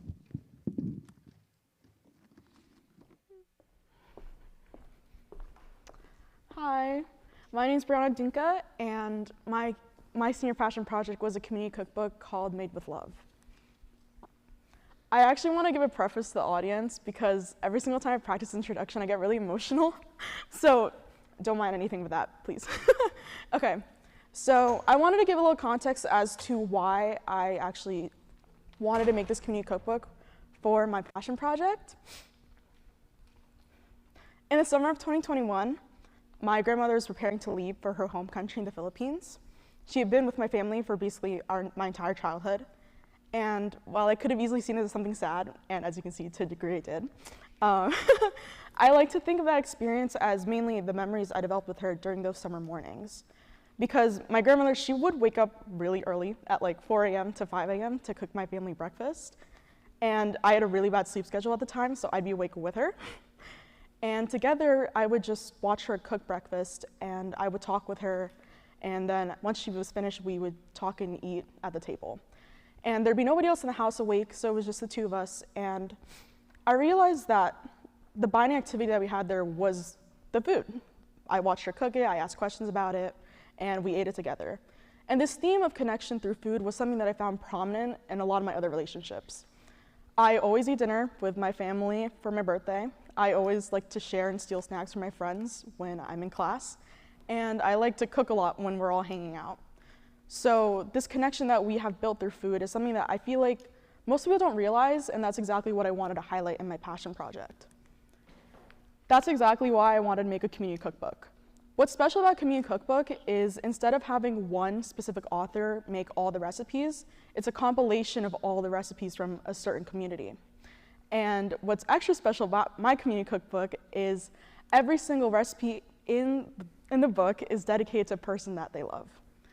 This is just a small portion of all the people that donated a recipe to my cookbook, and each story also comes with photos and memories that they have associated with the dish. There's a lot of different stories that I got. Some of them were dedications to late loved ones.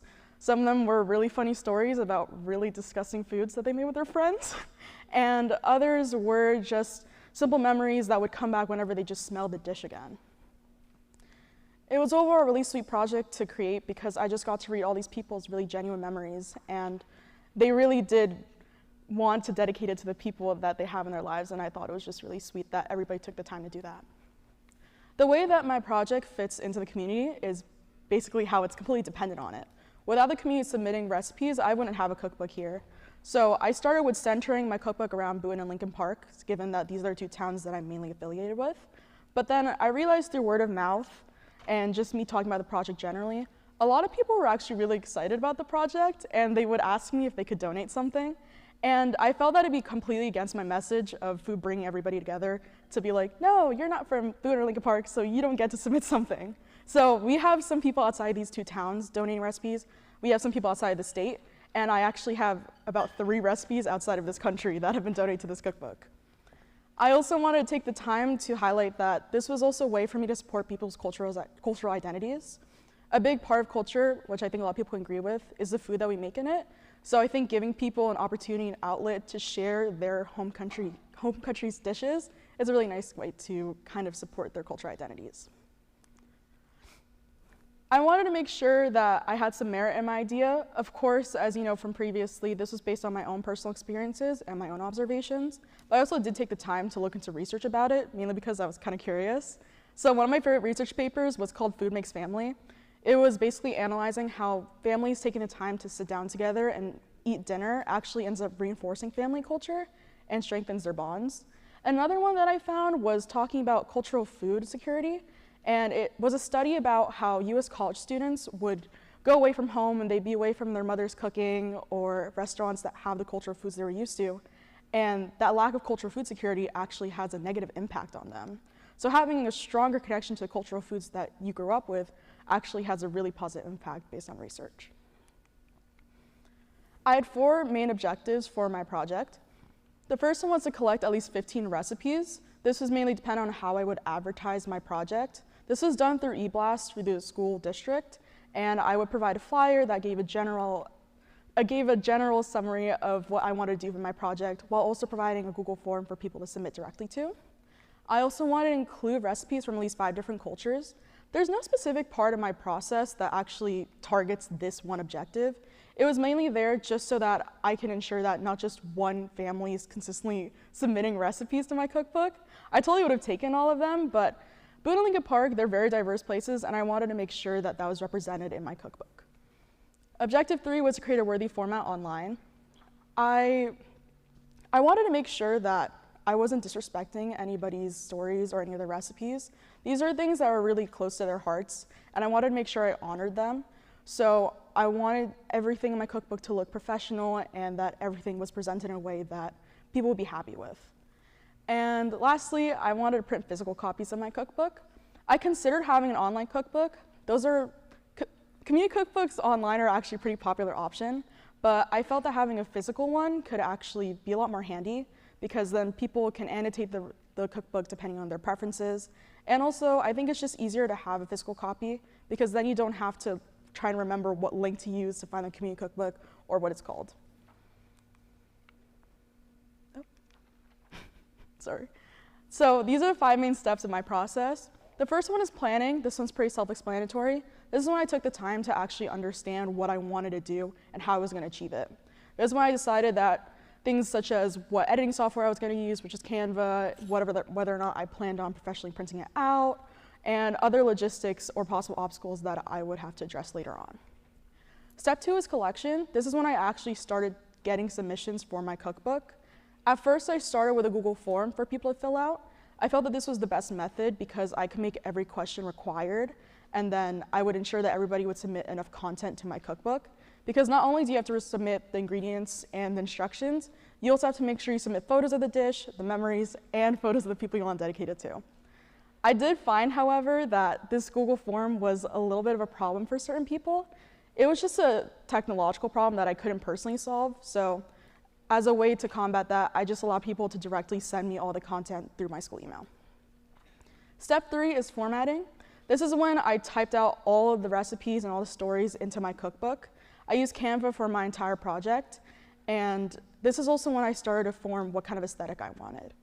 At no point did I want this cookbook to feel super modern or industrial or cold. I still want it to look nice and professional, but at the end of the day, half of it is the memories, and it's supposed to be a sweet book that is dedicated to people's loved ones. So I managed to achieve this with pastel colors and nice flower decals to fill the space to kind of give it that homey feel. Step 4 is editing. This was definitely the most laborious part of my process, and this is when my mentors ended up helping me the most. My in-school mentor, Ms. McBride, she's an English teacher, and she is very experienced when it comes to proofreading. So she would go through all the general text and tell me if there are any grammatical errors or any typos. I would assist her with this, and together we would collaborate to make sure the entire cookbook was correct in the way that it was formatted. I also had my out-of-school mentor, Marisol Bye-Bye. She's a really great cook, and she travels a lot. She has a lot of expertise in a lot of different recipes. So using that knowledge, we were able to collaborate in trying to check all the recipes. A lot of people, they would submit the recipes, but sometimes the instructions wouldn't be very clear, or they would fail to provide like a proportion in a certain ingredient. So with a combination of the 2 of us, plus the research for similar recipes, we were able to try and ensure that all the recipes were clear enough to follow. The last step was printing. I would not have been able to do this step without Mr. Castano and Ms. Oliveri. Mr. Castano provided me high quality paper to print it all out, and he was the one that actually started up the printing job for it. And then I talked to Ms. Oliveri to see if she could teach me how to use the binding machine and if I could use it myself for the project. We have on the way about 100 copies of the cookbook. I've personally binded, I think I'm gonna estimate about 50, which is an astounding number. So I'm still in the process of doing that, but about half of them are done.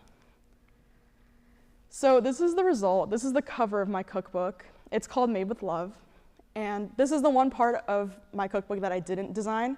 It was designed by my best friend, Jazz. She's really great graphic design. And it doesn't have the blurb at the bottom that I had written. The blurb says a community cookbook compiled by Brianna Dunca. I wanted to make sure that it said compiled, not written by Brianna Dunca, because at the end of the day, these recipes and these stories are not by me. They're by the community, and I was just the person that put them all together. And I titled it Made with Love because I know a lot of people like to say that the best food is made with love, and I kind of want to play on words with that. But also every other thing in this cookbook, especially the stories that we have behind each one, was made with love. And it was made with a person that they love in mind. These are just 2 screenshots from my actual cookbook so that the people in the audience that don't have access to it in front of them can see it. I have 4 main sections of it. I have an appetizer section, entrees, dessert, and miscellaneous foods. There are about 36 recipes in each one, and I'm very happy with each one. It was a great time to go through each one, and all the food looks really great, to be honest.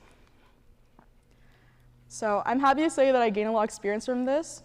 I think the biggest learning experience from it was through the collection part. I had to learn to be versatile because, like I said before, I realized that the Google form wasn't working out for a lot of people, so I had to switch it to email for some people.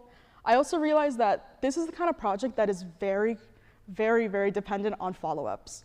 A lot of people would be really interested in submitting something, but unfortunately life does happen and they end up forgetting it because it's not on the priority list. So I would have to reach out to them through email, through text, or even in real life if I could, to remind them that if they're still interested, they should submit a recipe to my cookbook. If I didn't have any of these follow-ups, I would probably guess I'd have maximum 5 recipes in this cookbook versus the 36 I have now. I also would like to say that I was able to connect with the resources I had at my disposal. I could have probably printed it out by myself at Staples, but that definitely would have been a very expensive endeavor, so I'm glad that I was able to reach out to Mr. Castano about it and talk with Ms. Oliveri about actually binding them together. And lastly, I just overall developed my graphic design skills and my proofreading skills. Like I said, everything besides the cover was designed by me, and the proofreading skills was done with assistance of my in-school and out-school mentors. So for feature recommendations, the main ones mainly stem from the fact that I didn't have a super big budget to work with. If I had a big budget, I would consider possibly professionally printing out the cookbooks, or maybe even just getting access to a better editing software, or even just Canva's premium tools, just so that I had a little more creativity and more tools to work with when I was designing it. I also always think about how even if I had just an extra month of collecting the recipes, I could have had an extra 5 or 10 to my cookbook. But I think it's really sweet that a lot of people see my project and they tell me, oh my gosh, I wish I could have submitted something to it. Because I think to me that just shows that like everybody here like has some sort of story to tell.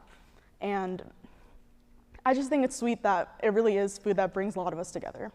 So, any questions?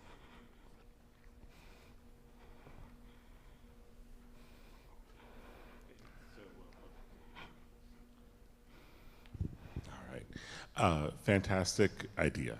I absolutely love this. You know, I love to cook, love to eat. I love exploring new cultures through food, and very, very excited. Like I could not stop flipping through this.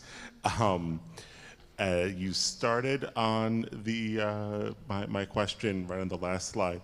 But you know, assuming as people see this, and you know, you mentioned, oh, I would love to contribute.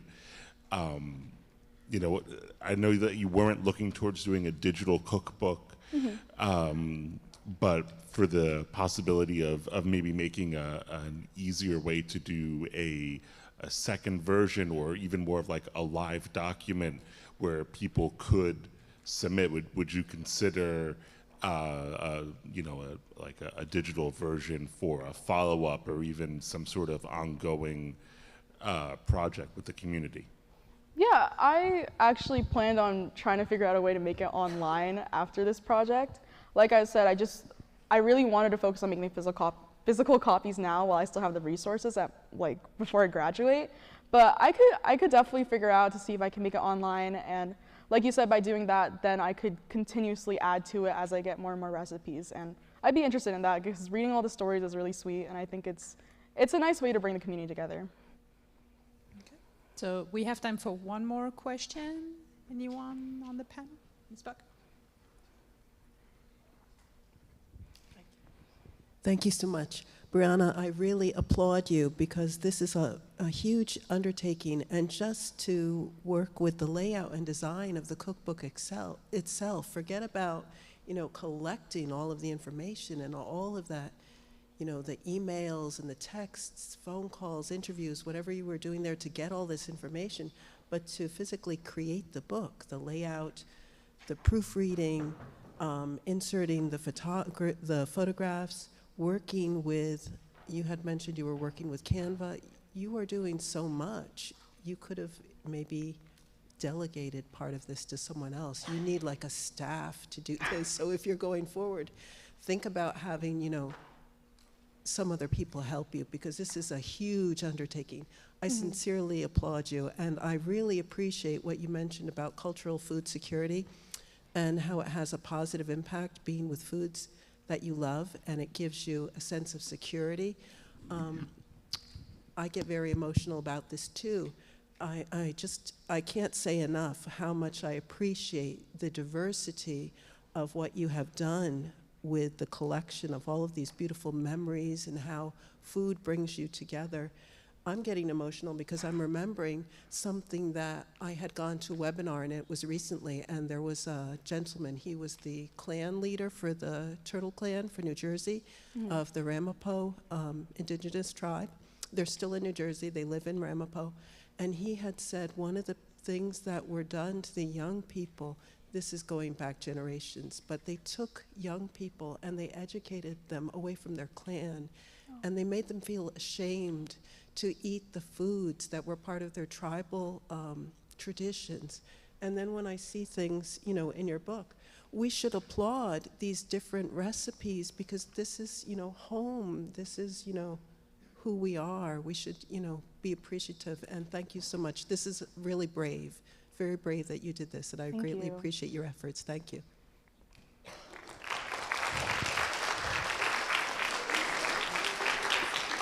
Thank you, Ms. Buck. Brianna, I'm sorry, your fellow classmate has one comment that they have requested to be allowed to be made to you.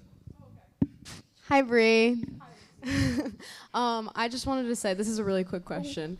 So as someone who donated like one of the recipes for the cookbook, after seeing it, it really made me happy, and it really like provided, like, I showed it to my dad the second that like I saw the thing, and my dad was really happy about it. I dedicated the recipe that I put in to my dad, but my question for you is, what kind of like response did you get from the people once they saw their pages and, you know, really saw like all of their things laid out on the page with the recipe, with like what they said? I think honestly seeing the responses was the sweetest part of it. And I told a lot of my friends about this, how whenever I would show like a demo of my cookbook to people, their first reactions are always to be like, oh my gosh, this is so cute, this is so great. And then they flip to their recipe, and then they take a photo of it, but then they send it to somebody else, which I think is really sweet, that their first instinct is to share it with somebody else that they love. And overall, I think everybody was really happy to see themselves in the cookbook. And I think that's another reason why, like, I wanted to take the time. I don't think I mentioned in my presentation, but I wanted to take the time to give everybody that submitted a recipe like a cookbook themselves, because I just think it's nice to have, and I really appreciate that they took the time to donate something to my project. So yeah, thank you for donating, Alicia.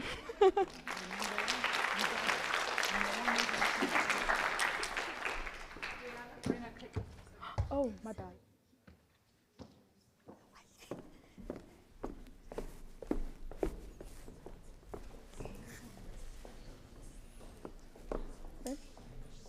Hello? Is it? Hello? Good. All right, good morning, everybody. My name is Addison Schellenberger, and I did my presentation on unified sports. So just a quick overview of what I'll be discussing in my presentation. I'll start off with an introduction just so you guys get to know me a little bit. I'll do an overview of what exactly I did for my presentation as a whole. The community outreach I had, how I connected to everybody within my community and outside it as well. My overall goals of my project, so for every project you have to set goals so you know you can meet them by the end of the project.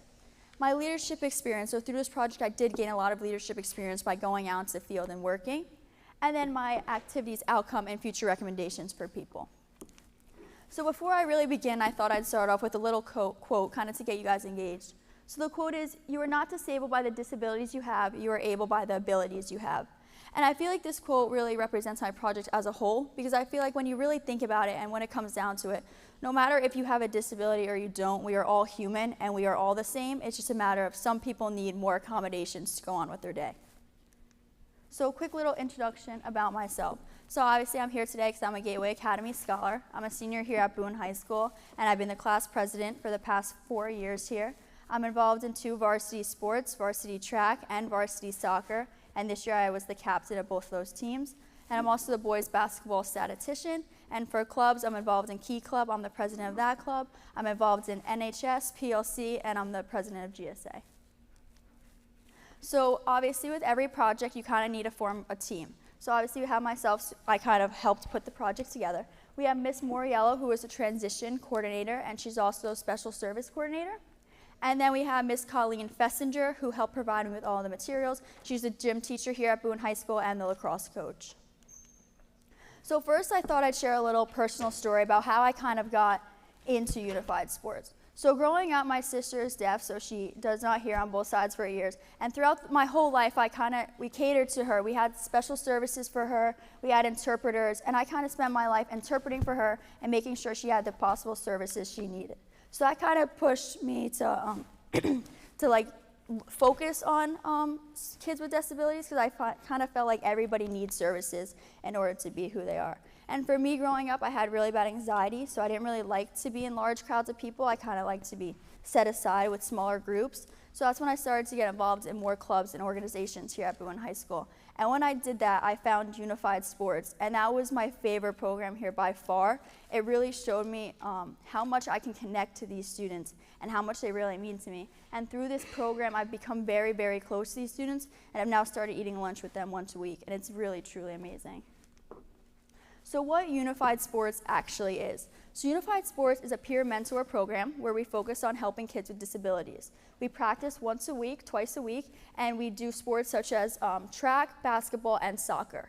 And in these sports, we verse other schools. So we verse Mount Olive, we verse Morris Knolls, and it's kind of a way for these students to connect with their other classmates that they might not see as often and stay active in a positive sports and competitive atmosphere. So at the top picture, we actually had a home basketball game, which we won, which is at the top picture.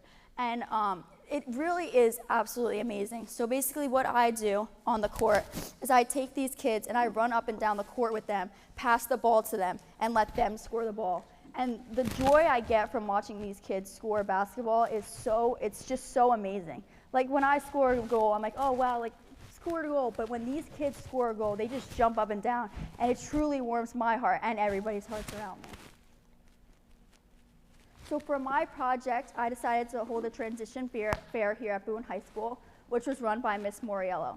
So Miss Moriello headed this transition fair, which is basically where we had over 40 vendors here in the Boone High School gym, and we worked on special services for them, places they can go in college and after college, and kind of to keep them engaged within their community as a whole. Sorry. So this project was used to focus on technology and services for these students. And it had everything from, there was people there who were teaching kids how to box, how to jump rope, and even therapists who were there to help these students overcome these disabilities. Here was the flyer that was sent out to people, which kind of said when this transition fair would take place, what was going on there, how to register before, the times it would take place, and who would be participating and what vendors would be there for these students and families. So now for my goals of my project. So for my goals, I wanted to create a more inclusive community. Boone High School is a very small school, but I have to say we have so much community here. For being such a small school, we're one of the only schools who does have a unified sports program. The other schools are Mount Olive, which is a regional school who has twice the amount of students we have, and Morris Knolls the same. They have a bunch of students. But here at Boone High School, we do have a unified sports program, which is really great. I also wanted to expand the knowledge about unified sports, which is why at the transition fair I had a table and a gym to kind of teach other districts about what unified sports really is. And then I wanted to keep children of all cognitive abilities involved in a positive sports competitive atmosphere. So the overview of my presentation. How did this all happen? So obviously I had to meet with my Gateway advisors and coordinators to kind of put everything together, see what I could do with my presentation and what I actually couldn't do. Then I had my in-school mentor, which is Miss Linda Moriello. She's in between the two students here who are also in the Unified Sports Program and in the transition program here at Boone High School. I had a Zoom meeting with her and her other fellow people who were going to be involved in this project. So I spoke with teachers from Morris County and Sussex County, which was great to really expand my knowledge to see what they're doing in their unified sports district compared to what we're doing here. I also made a spreadsheet with the gym teacher to get all the materials I would need for my actual project. And then my community outreach.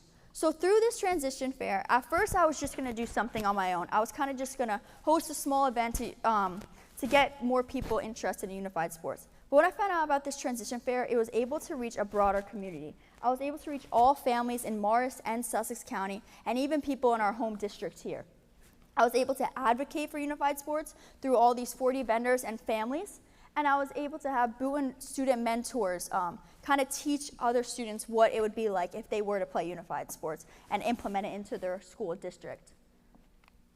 And through this transition fair, students were also able to learn about technologies and services they would have at their school. So my overall leadership experience I gained. So through this, I learned how to converse with different people. Not only did I learn how to converse with people older than me, like teachers and staff and parents, but I also learned how to converse with these kids that I'd be hanging out with and playing with. And I really feel like the bond I made with them was so amazing that to the point where I eat lunch with them. It's just like we all are human, no matter the disability you have. People are great, and I love hanging out with these kids. And the other leadership experience I gained was actually hosting Transition Fair. You put a lot of work into hosting an event. You have 40 vendors there. You have to get the tables. You have to get the supplies you need. So you have to make sure everything is organized so that these people get to the event when it starts and make sure everything runs properly. And then like I said previously, I work with people in Morris and Sussex County, which kind of broadened the horizon and allowed me to meet more people and expand my knowledge of unified sports in hopes that it'll be implemented other places. And then my future recommendations. So with a time constraint, it's a little difficult to put everything into place, but I probably should have thought about exactly how I wanted to run my event. So in the future, I wish I had a table at the transition fair to kind of explain to these families what unified sports is, when instead what I did was I kind of took all these kids to the gym and hosted games for them. So if I had this, it would have kind of allowed me to share my knowledge a little bit more. And then I wish I was able to advertise a little bit more, because students in our own high school don't exactly know what unified sports is. I think we only have about 10 mentors that help, and I think 15 students who participate in it. So if we had more of that advertisement, we could have definitely gotten more kids involved. And if we had more activities, maybe more students would have been interested. And then here's some quotes I got from, I didn't actually get them from people, but I got them from students who help lead and mentor. So at the top, we have a sophomore here. His name was Cody. He said, "It is fun to play sports, especially with other kids who may not play as much." And this quote, I feel like, really stands out to me because he is putting himself out there to teach these kids. This is sometimes the first time they even pick up a basketball, the first time they dribble down a soccer field, the first time they shoot a goal. And it really warms my heart to just watch these kids and mentor them and be there by their side when they're shooting their first goal. And then we have my one friend, Lila Maggio. She's also a mentor here, and she's a senior. She said, "I did unified sports to support inclusion and the equal opportunity for everyone to participate in high school sports. I wanted to spread joy and help everyone feel empowered." And I feel like this quote goes to show that herself as a varsity student athlete here is putting herself out there to push other students to be the best they can and to get these students involved in unified. And then my brother Gavin said, "Unified sports has allowed me to bond with other students and help others get involved in a fun and competitive sports atmosphere." And this truly is great because this is what unified sports really is. It's about getting kids involved and pushing them, and all of us just coming together as a whole Boone community and playing sports. So I left off with this picture. This is us at a sports game. I believe it was soccer. And as you can see, I feel like this picture kind of just wraps my presentation up. It shows how much we truly are a family. Disability aside, anything aside, we are all human. We are all here to do great things. No matter what you have, no matter what is wrong, we are, at the end of the day, we are human. And my experience that I had with the Unified Sports Program, it was absolutely amazing. And yeah, I really, really enjoyed it. And I'm ready for questions. Thank you.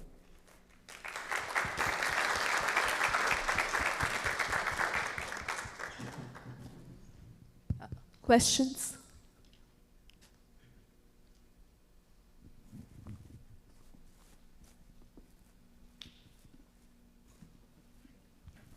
Nice job, Edison. Does the organization have any sort of college component for beyond, so you could continue the work that you've been doing beyond high school? Or if not, do you have any plans to continue this sort of work in the future? So I'm not directly sure about college and if they have these programs, but I assume that outside of the college itself, like in the community, they definitely have volunteer work that I definitely want to pursue. In all the colleges that I've looked at, I've always looked at the volunteer opportunities they have, because I really do want to study abroad and help in other countries in a way. But for me and myself, for my future career, I want to be a nurse, so I definitely want to, like, my main focus is helping people in need. Like, I want to do pediatric oncology, which is a nurse for children with cancer. So I definitely am going to further that in the way of helping kids, and whether or not be kids with disabilities, but definitely still helping kids in my future. We can take one more question.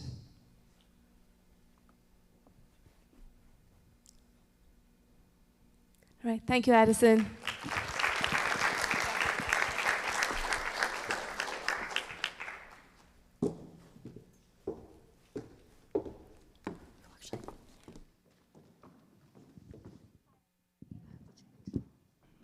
My name's Ashley Spar, and today I'm going to be presenting about an internship experience I did for my Gateway presentation, connecting and empowering a journey of community outreach through internship experience.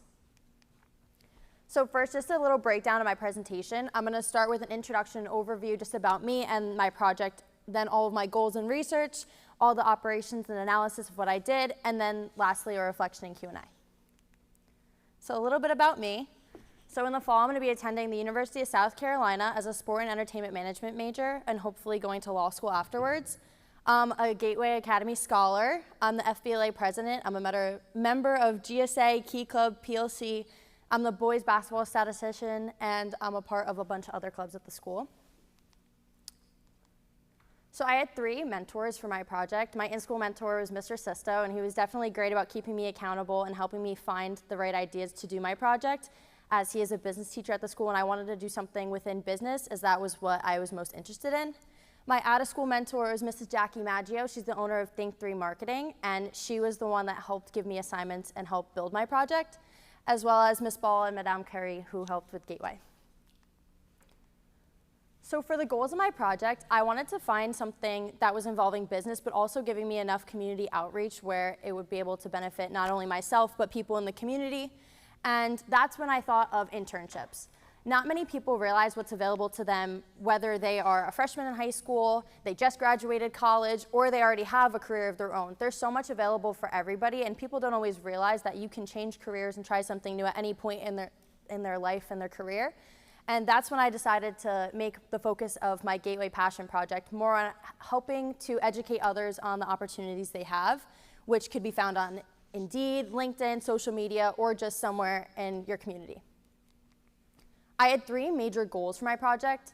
First, I wanted to inspire others to go out and find something new or find something they're passionate about.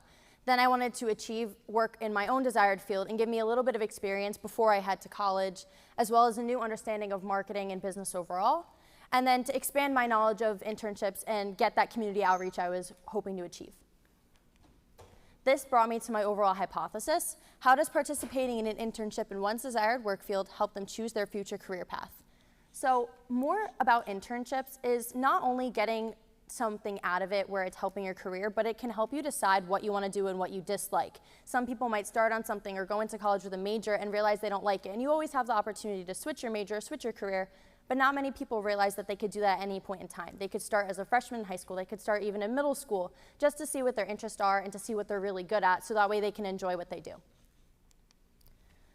Then I break down into my timeline. So starting in October and November, I needed to get approval for my project. It was a little bit difficult to find something that incorporated business where I could do something with community outreach. Being a senior in high school and being 18 is really hard to find people that have their own business that want to help a senior, because you are in school and you have a really busy schedule, and you obviously don't want to be a burden or extra work, so it was really hard finding something. That's when Mr. Sisto helped me find my project with Mrs. Maggio, and they both were great helps with helping me achieve my overall goals. This is when I started to plan more of my community outreach within my project, and then I started my meetings with Mrs. Maggio, where she started giving me assignments, which I'm going to break down on the next slide. Then through December and January, I began my projects and finalizing all of my first assignments. That led through February and March, and then in April and May, I led to my final community outreach component, which I'm going to break down right here. So the first big project I did was through JHS, the middle school in Boonton. I designed merch for the girls basketball team with Mrs. Maggio and the coach, Rebecca Dempster. And they needed to find something that was appealing to not just everyone in the middle school, but to parents and people in the high school to try to get the most fundraising that they could out of it. So through that, I helped choose designs, pick out items, try to figure out some of the pricing. And Mrs. Maggio does a lot with the community and giving discounts to people in both the middle school and high school to give back to the community through her business. And so being able to shadow behind her and see the process of all that, you don't realize how much goes behind all these sales until you're actually a part of it. So it was a really great experience for me to take from. Then I did a competitive analysis for her, which is where I evaluated a lot of other marketing firms in the area. So I went through tagline and positioning, their tone of voice, website, their service offerings, and their hourly rates. A lot of these businesses have a lot of the same goals, even though they all have a different purpose in the end. So being able to look through all of these helped grow my own knowledge, and it helped her out because it gave her a different idea of some of her competitors. And it was just a great experience for me to take away from. And through both of those assignments, I then was able to hold an event at Boonton Coffee Co. So I held it on April 10th, and I was able to use some of their space, and they were very generous to let me stay there for about an hour and give a little bit of a presentation to people of any age, just about how they can go out there and find their own internships and get a head start in their future careers. And it publicized very well. I held up flyers and stuff all over the school and on my social media. And so on this left side, there's some pictures from the event. There was a decent turnout, and there was a lot of people that were in Boonton Coffee that were able to listen in, even if that wasn't their necessary goal to be there and listen. And everyone took a lot away from it, and I had a lot of people come up to me afterwards and say that it was very beneficial to them. The middle is the flyer that I was publicizing with, and then on the right are some of the merchandise items that I helped design. Next is my reflection. So through this project, I got a big sense of leadership, but mostly independence. I wanted to be able to take a lot away from this and bring it into my future endeavors. And Mrs. Maggio was very good at assisting me through this and also giving me things that I could work on independently. Obviously, she has her own business to run, and she has a lot of other customers that she needed to help. So I was there aiding her, but I also was able to work independently and learn a lot from this. Just doing the different assignments, whether it was answering an email, looking up different designs for other teams, or any small assignment that was able to help her. But there were some challenges in finding the right project at first. I didn't realize how difficult it would be to find something in more of a business realm rather than just something with volunteering. And in the end, I ended up finding my perfect fit, and it worked really well, and I got a lot from it. And I know through my presentation at Boonton Coffee that my experience was able to influence others to get a head start and kind of see something that they're interested in before they get to college or before they're a senior. I had a lot of freshmen and sophomores just really listen in and realize that they could get a start before actually being a senior and going on the internship program, which Boonton High School does offer. So through my presentation, I reached all of my goals. I got a lot of community outreach, and I worked with a lot of new people on my assignment. And I got a lot of real world experience, which is kind of hard to get being still in high school. And I ended off my senior year very strongly, and it was very rewarding. I got to benefit a lot, not only from my own project, but seeing what my peers in the Gateway Academy also were doing. And just seeing the very different approaches. Obviously, everyone had a very different project, but we all were able to take away a lot of benefits from our own.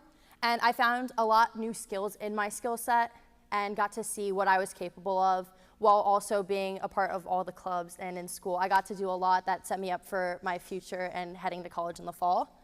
Next time, I would probably recommend to pick a project in something that you were interested in. It definitely helps when you're really passionate about what you're working with. I know I definitely loved being able to help with all of my different tasks just because I was very interested in it, and it gave me more of a motive to get it complete and just see a final result. And so definitely do that and prepare for the time and cost of your project. I was very lucky that my project didn't cost me anything and that I had a lot of people helping me with it. But the time management skills and just trying to plan out the whole process is definitely very lengthy. So the fact that I was able to get it done within the time constraints that we had was very great. and I got a lot of experience, and I got to work within my passion. Thank you. Any questions?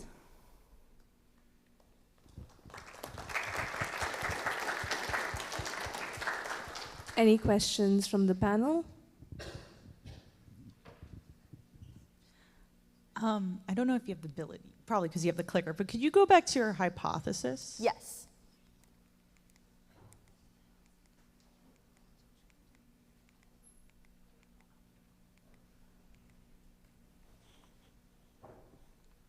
So was this like more for you, like this hypothesis, or are you trying to also like inspire other students to also do internships? The basis of my project was mostly to inspire others. So when I did that presentation, I worked with a lot of people, both boys and girls, and then a lot of people that were in the cafe at the time.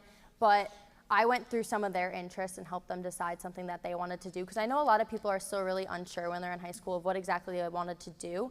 So being able to show an example of something that I did even locally was something really great that people could take away from, and I was able to help other people try to find things that they were interested in, just to give them that head start that they were looking for, instead of waiting for the senior internship opportunity or waiting till they got to college to decide their major and going undecided, which is never a bad thing, but it's really great to have an idea of what you want to do with your future. Yeah, I think it's a great idea to get people involved in internships early. I just was curious if like this was something you were collecting data on long term, but now I see what you were doing. I'm going to continue with the presentations as well in the future. Awesome. Yeah, I think this is great, and I do think that more young people especially should get involved in these internships. So very good, thank you.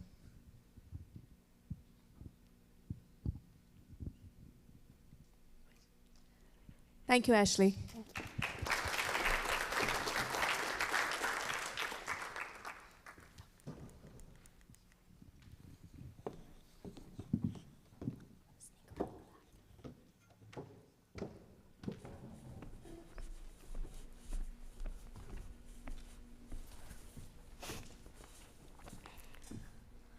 Hello, how's everyone doing? Hopefully you guys are having a good day.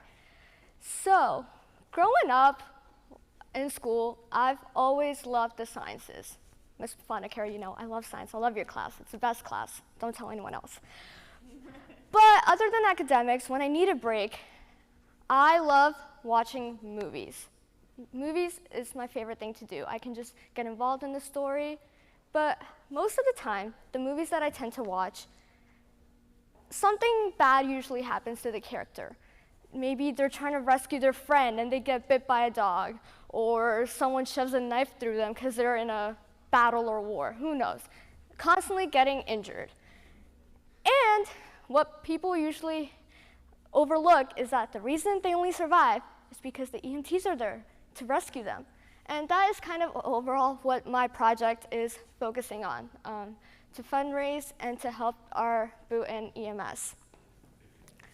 So a bit about me is that in the school, I have been part of drama club since I can possibly remember my middle school years. And I'm also part of the NHS club, and obviously, since I'm here for the presentation, I'm a Gateway Scholar. And outside of school, I've been doing dance since I would say the age of 5. And I also help out younger students, like elementary school students, with public speaking. I help tutor them, give them some feedback. And I also volunteer in the Atlantic Health System at Chilton. And as well, in addition, I volunteer at the Boonton Volunteer EMS. So to give you a bit of background of what EMS is about and how it all started, basically, Civil War. We all know it was not the most fun war. People are dying, the Confederates, and fighting for rights and everything, right? But in the process, a lot of people are dying. And that time, they didn't exactly have medicine back then. And obviously, a lot of people were dying, and we were like, hey, we need to save these people. So what they ended up doing was they made a whole makeshift ambulance using wagons and would try to maybe somehow cure them, maybe fix up a few things. And then as the years went on, they discovered, wow, we can bring back people to life. So in the 1960s, CPR came to be. And obviously, we still know what CPR is. So, hey, 30 to 2 compressions of breath, bring person back alive. And obviously, there was only one EMS system back then, which started in Cincinnati, and we were like, hey, we need other people to have these resources. And so in the 1973, around 300 EMS residences were then established. And now, with the 2000s, EMS has really advanced with their medical technologies. For example, with compressions and CPRs, this device over here lets you do continuous compressions. That way EMTs can work on other tasks instead of being involved in actually doing the physical handwork and tiring themselves out. And with critical cases, even helicopter transport is now available. That way you can deliver your patients to the hospital care as quickly as possible. And just overall, with medical technologies advancing, even emergency care has advanced as well. And what I realized is that with EMS, not a lot of people actually give the credit and acknowledgement to them. Because especially during the quarantine time period, we know that sickness cases were increasing by a lot, as seen in this graph in the 2020 and the 2021 years. Basically, a lot of calls would happen. And as we all know, we were in lockdown, so people couldn't exactly leave their houses. And so mostly this job was then dependent on the EMS to be, hey, we need to transport this patient to the hospital ASAP, right away. And they were a crucial part during the quarantine time period, which I feel a lot of people don't give credit to. It's only just the hospitals, but no one really gives credit to the pre-hospital care in general. And so I became part of the EMS about a year ago. And while I was there, I noticed that our EMS, the Boonton one, we are an only volunteer-based squad, which means that when we go to a patient, we don't charge them. Other towns, the way they make their income is by providing a bill. They have to make payments to us, and that's how majority of the income comes. But the Boonton Volunteer EMS just relies mostly on outside fundraising, or they just don't get a lot of income. And currently, only one ambulance is being used, which is not very efficient for the community because a lot of calls can happen, and one ambulance is not the most efficient way to go. So in the past, the squad has done a fund drive letter, which is basically through mail, they send out letters to all the homes and say, hey, we're the EMS, we would love your donation, please donate. But I feel like not a lot of people check their mails anymore. And I mean, be honest, how many of you guys actually check each and every single one of your emails? Probably not a lot of you. And also, around in the month of May, every year, we do a coin toss where we line up on the streets and we just tell to put your change in a bag, and we collect all the coins and quarters and see how much money is made. So I felt like that was also not as efficient as you would like it to be. And so that's when I decided that, hey, maybe I should contribute and raise some money for the EMS squad. And so we ended up doing a candle fundraiser. And through this project, I wanted to help raise the financial status of the EMS, as well as bring awareness for the squad, because a lot of people don't even realize that Boonton has its own squad. They just think that when they call 911, ambulance from the hospital is being transported over. So for this project, I had two mentors. I had my in-school mentor being Miss Diorio, and she is our school's math teacher as well as part of the NHS. So with her NHS experience, I realized that she would be really helpful to guide me in what projects I can do and how I can actually establish those projects and for it to fully occur. And I also had my out-of-school mentor, which is Lauren Clark, or she likes to go by Rainey. And Rainey, she is the crew chief of our EMS. So basically, throughout the process, she helped me to establish onto how, with my project, what are some of the legal issues that could be my boundaries or that could restrict me from doing some of them. And so with this establishing fundraising, there was a bit of a process that went along with it. First was the research, the data collection to say, okay, how much money are we really talking about? And then brainstorming and getting the approval of like, oh, what ideas can we do? And then constantly going back and forth with the administration of like, oh, can this project be done or not? And then finally, once a project was established, then how we would be able to fundraise and get promotion for it. So every third Wednesday of the month, our squad does a meeting. So in there we talk usually about how much money we've been spending and what exactly some problems are occurring every month. And from this data, we can basically see that it's kind of like buying a house. When you buy a house, you're like, okay, nice price. But then you don't realize how much oil cost is going to go in there, gasoline, your mortgage, and everything adds up. It's the same way even with the first aid squad. Cool, you're running a first aid squad, but then maintenance of the ambulance, the gas change, the license, the registration, and everything all adds up, which can be very costly.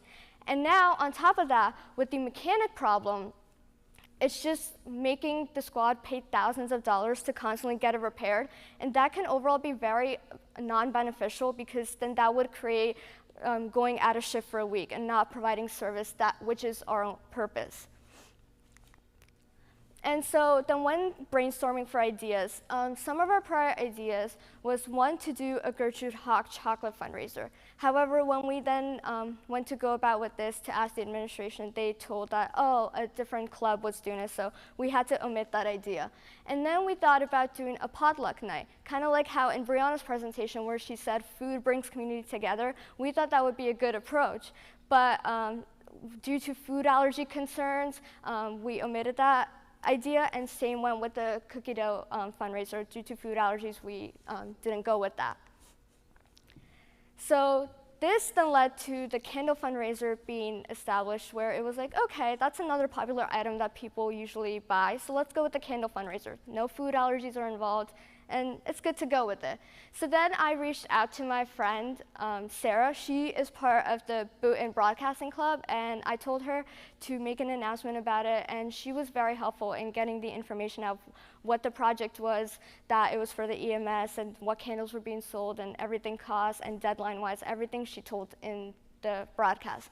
And I also had my sister help out over at John Hill, and she definitely got a lot of the teachers to help me with my fundraiser, and I really had to give credit to both Sarah and my sister because of Sarah's broadcasting, a lot of teachers came up to me to buy candles, and because of my sister, a lot of teachers from John Hill also were able to buy candles. And so after the fundraiser completed, we raised around $500, and 460 of them came from the actual fundraiser, and 40 came from donation contribution to my name. And as with my previous goals that I had mentioned, I was able to bring awareness because as I was selling these, I realized that a lot of the young people didn't really know about the first aid squad, and I was really happy that I could share the knowledge and educate them about this squad. And obviously with project, there do come some downfalls or things that were obstacles that you learned from. And from this, we had originally decided to go with the idea to keep a small group of people to help out with the project, because obviously with fundraising comes the issue of trusting people. Can you trust them that they will actually give you back the money that you collected, or are they just greedy for themselves? And as well, I feel with the project, since I've done research and brainstorming separately, if I had combined them, I could have had an earlier start and maybe making a longer fundraiser, or potentially having smaller fundraisers, but multiple of them. And also, when I was talking with Rainey, she said that when doing such a fundraiser, there would be the obstacle of having a permit, and because the fundraiser was being kind of done towards the end after all the brainstorming and approval, there wouldn't be enough time to actually get the full permit and to be able to sell to literally every single door in the town. And so I would say that for any of you who want to do a project that really relies on groups really helping you out, I would say that when starting your project, do the brainstorming and research and all of that prior to the actual fundraiser. Do them all together, because at this rate, you will be killing two birds with one stone, and you would be at a much faster race and potentially having a more successful fundraiser. And don't be afraid to include a large pool of people, because at the end of the day, your goal is to raise as much as you can. So just include a lot of people, and don't be afraid to step out of that zone. And with modern generation, not a lot of people carry cash on them. So either do some type of Venmo or some type of online platform, or you can do both cash and online. Trust me, I think millennials are gone and we need Gen Z time period stuff. And throughout this project, I definitely was able to gain a lot of communication skills because at the end of the day, with my future, I want to be a doctor. And being a doctor, you need to be able to establish a good doctor and patient relationship. And if you won't talk and if you won't be able to reach out to people, how are you going to be able to establish that? And I feel that this project really helped me to do that because I reached out to my friend to put it out to broadcasting. I went out with my crew chiefs to see what I could do and could not do because typically I'm a person who likes to do things independently. I don't really like working with people or feel I could accomplish things better myself. So this one really pushed me to go out and talk to people and get other people's ideas as well with my project. And I would say, don't have high expectations for yourself, but definitely set high standard goals for yourself. Because when you're doing a project, there can be some obstacles that could come in the way which you may have not thought about. So just have high goals and see what you accomplish and just be appreciative of that. And overall, I would say that this project definitely led me to break out of my comfort zone. And I feel like the Senior Passion Project, like with all of us over here, like Ms. Ball and Ms. Carey, really helped me push me out and be like, Prisha, you need to go out and just venture out and not stick in your school zone, which you're in your safe zone. So yeah, thank you all. Any questions?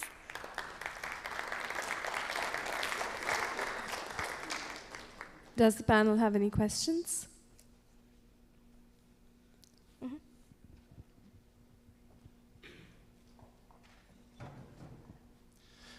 Excellent job. My one question really refers to the permit obstacle. Yes. Were there any options that you were able to find that didn't require a full permit, or were those some of the other options that you had already canceled out?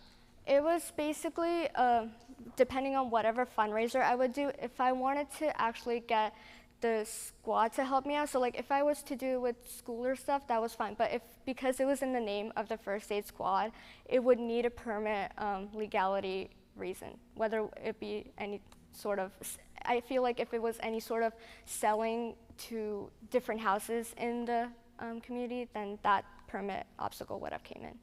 Okay, so that answers my next question, why you didn't get the full squad involved, since that would have raised a lot more money. Yes. Okay, very good though. Okay.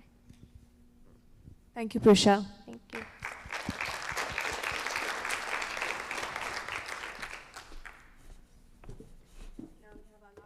Presenter of the evening, Carmela, for the afternoon, sorry, Carmela Campanelli.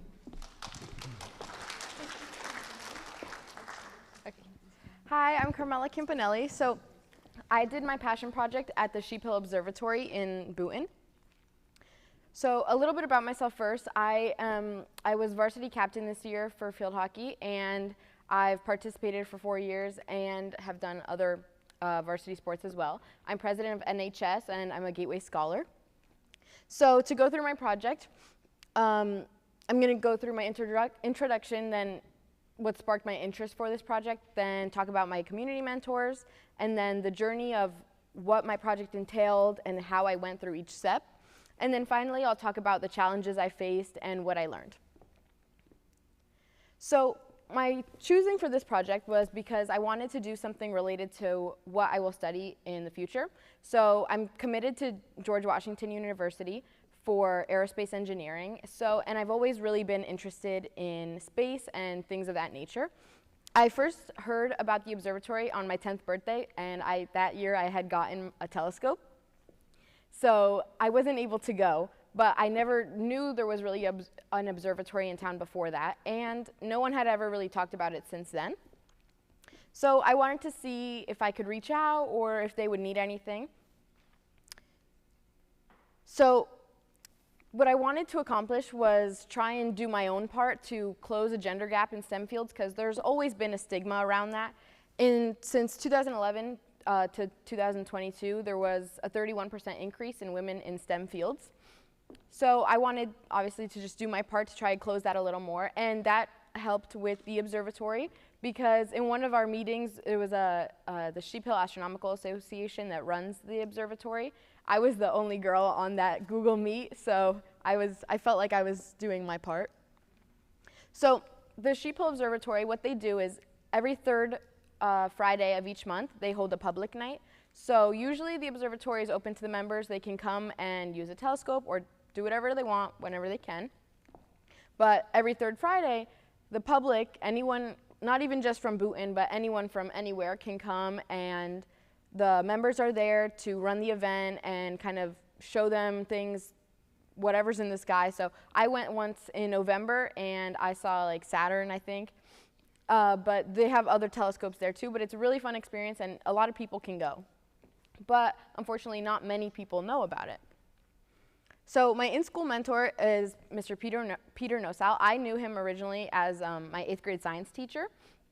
And I felt he was fitting for this project because he studied meteorology in college. And I just felt like he was like well-versed in like the sky.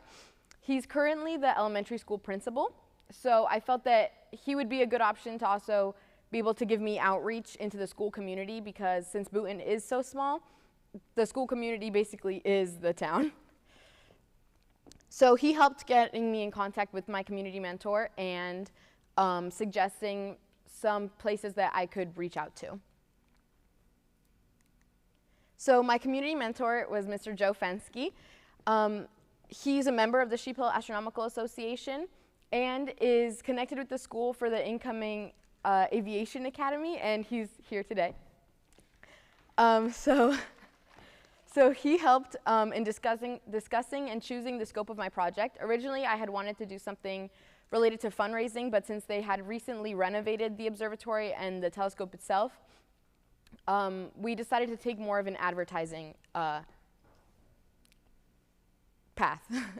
So we collaborated to finish a flyer, and we talked about who we could reach out to, and we worked together along with the other members of the association. So planning, it was really just getting in contact and trying to see what I was going to do with my project. The action part of it was really creating a flyer for this event to get people to know and to try and bring them more members. That way they could eventually have more than just one a month. And then the reflection I'll take you through is the final revisions and how the public nights ended up going. So reaching out, originally Mr. Nosal and myself, we tried contacting the observatory through their Facebook because all I really knew about them was that they had a website and on there was linked their Facebook and a phone number. And we tried for a little bit, but it took a little longer than I had expected. But then once we were able to find Mr. Fensky, then we talked on the phone and we were able to develop this advertising scope, and then immediately I was able to start my project. So here's the first public night I attended was in December. So this turnout was actually pretty big because there was a Girl Scout troop there, so there were a lot more people, he had told me, than usual. But I wanted to try to get as many people as possible, and again, like not many people knew about this observatory or that it was even in town. So we met with the other members of the Astronomical Association, and they had their president, vice president, their treasurer, and in like talking, they had deemed me like an advertising chair for the time being. So this also tied back to the gender gap because like I said before, like I was the only girl there. So to advertise our ideas, we created the flyer, and this kind of jump-started the rest of my project because without this flyer, I wouldn't have been able to send it to anybody or post it anywhere. The flyer, I was able to print them out and also put them virtually, so I created 2 different copies. They both said the same thing, so this is a copy of one of the flyers. This is the one I posted virtually, but to print, I did a white background, which you'll see in the next slide. And one of the Astronomical Association members offered to print the 100 copies that I asked for me, so that took care of printing costs. So we went back and forth with editing. I made an original copy that looked similar to this, but not, like, the words had changed. So it went back to the members and they gave their suggestions. I fixed it, and then we kept going back and forth until I kind of decided that it was time to reach out to people, because we could have worked on that flyer forever to try to make it perfect, but in the end we really just wanted to reach out to people. So here's also a list of all the places I was able to give the flyers to. I walked along Main Street with one of my friends, and I was a little anxious at first, but so she asked the first restaurant, but after that I was able to do it on my own. So all these places allowed me to hang up the posters. So if it was somewhere inside of the building, I would just hang up one, but if it was like on the window, I would do one facing the inside and one facing the outside, so people walking along the street could see it too. So this is some of the pictures of the restaurants that let me post them. This is the other copy with the white background. So next I tried contacting the town website. So I saw that they had the recreation and sports page, and Miss Tracy Pryor runs that. So I tried emailing her asking if I could put the flyer on the website, and she ended up telling me that they don't really do that, but I sent her the link and she was able to add that there. So that would reach out to anyone who had a subscription to the website. Then there also have a town calendar off of that website, so I ended up putting 2 submissions because the first one was a little earlier and it never ended up getting posted for the following month, so I tried again and it also didn't end up getting posted. But the description I ended up using was straight from the observatory's website. Then I tried finding the Boonton magazine, which Mr. Nosa had recommended to me, and then Mr. Fensky helped me to find who ran that. So this was the last edition of the Boonton magazine, but the women who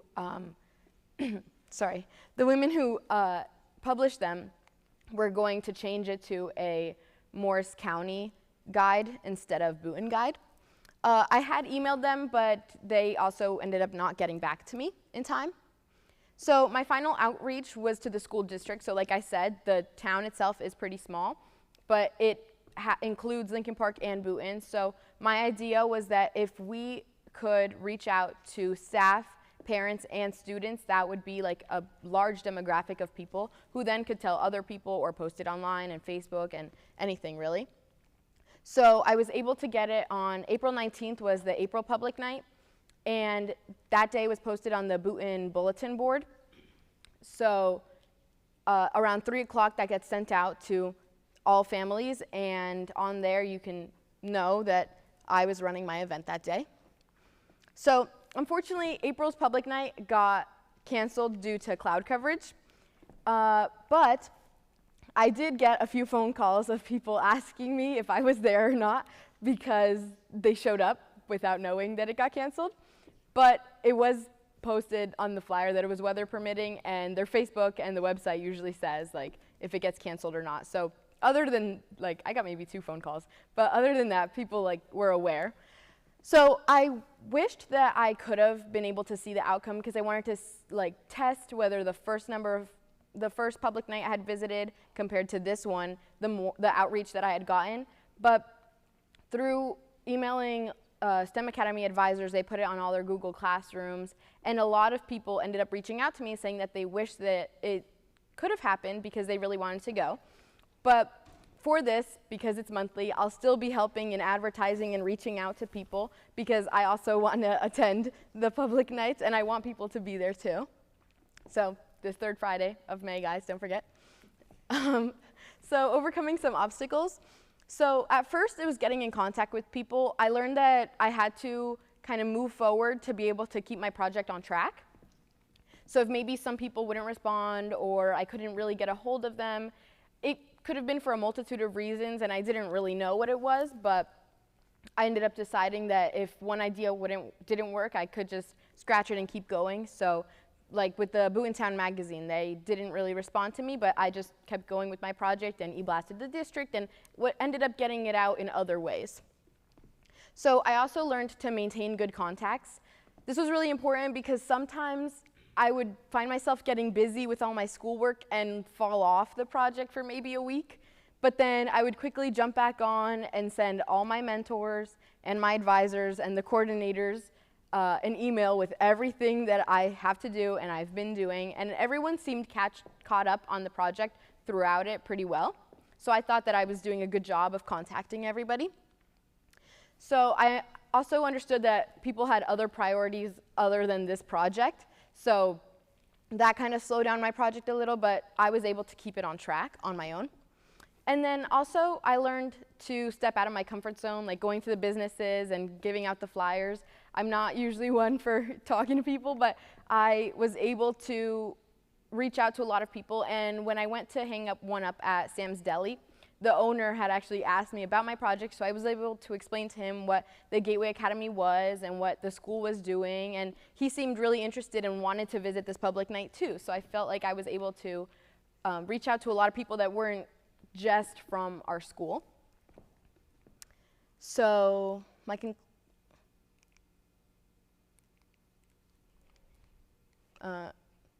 yeah, the conclusions were just that I was able to reach out to all these people and get a good audience. Even though I wasn't able to see how many people showed up, I did get a lot of people who texted me or called me, or some people told my mom that they really wanted to go to this public night, and some people are really excited for the upcoming one, so I hope that those are able to happen as well. Okay, thank you. If you have any questions. Does the panel have any questions for Carmela?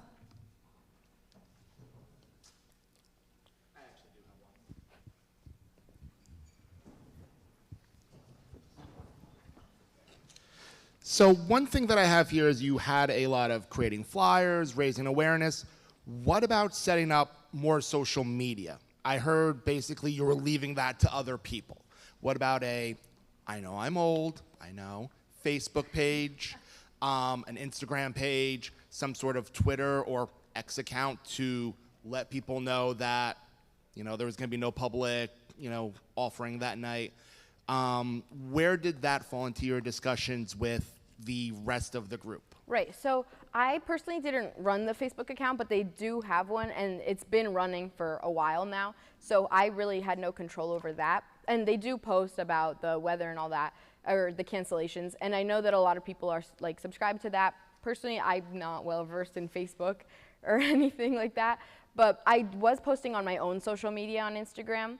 It had occurred to me to maybe create an Instagram to reach out to younger generations, but I knew that they were looking for more members, and a lot of the I'm sure they are reaching out to younger people, but you do have to be 18 to join and become a member. So I felt that I wasn't really reaching that many people that were older, so I didn't know if maybe, I just didn't really think about creating Instagram, but that would be like a next step.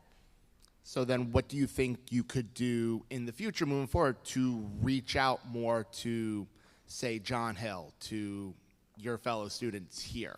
Well, I didn't end up posting any flyers in the school because I felt that I should do it more community-based, but that's why I did send out to the STEM Academy advisors, so people who were interested in this kind of event could attend, so they posted it on all their Google Classrooms, and with the bulletin, all the parents got it, and I did end up sending it to Mr. Nosal, who's the principal of the elementary school, so he was able to send it out to parents and students too. Great, thank you. Thank you. Thank you, Carmela. And that brings us to the end of our presentations this afternoon. Thank you all for coming. If you would remain seated, we will do closing remarks by Mr. Klebitz, our principal.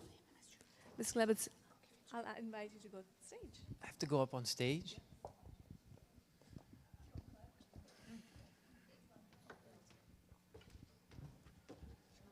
Is there like a certain spot? Thank you, thank you. Is there like a special mark that I have to stand on? Okay. Before I give my just quick closing remarks, I do want to call up Ashley and Elizabeth. They have something that they want to say.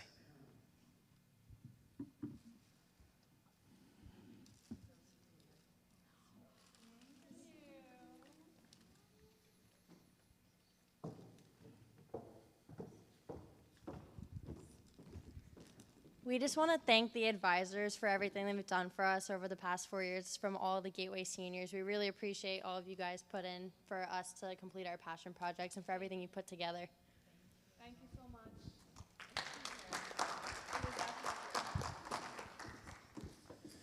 much. Before I give my just final thank yous to everybody, how about I know a lot of our audience just left to go to lunch, but I just wanted to give another quick round of applause to our seniors. I think they did a fantastic job. So I know a lot went into this, making this happen today. So I want to thank Ms. Ball, Ms. Carey for putting this all together. Again, I know it was very stressful for both of you. Thank you to our panel.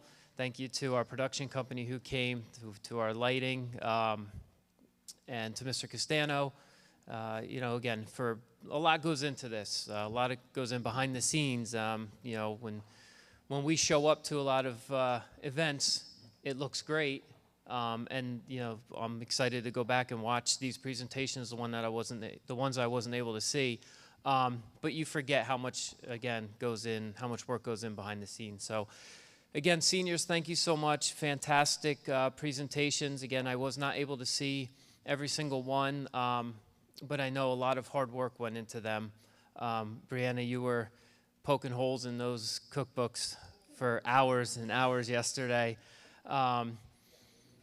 So, again, a lot of work on your end. I want to thank you for your dedication to the Gateway Academy. I know it was a rigorous 4 years for you, especially you guys are our last, our COVID, when you started your first couple of years. So I know that was very difficult to navigate as well. Now you are our first COVID class, right? That really was struggled to get the beginning of your high school career up and running. So again, thank you for your 4 years. If our underclassmen were here, I do want to mention, I know of one underclassman here. They set the bar high. So I know that they had an opportunity to see the presentations today, and I know that they have their work cut out for them for their presentations in the coming years. So again, thank you so much to everybody who attended today, and great job.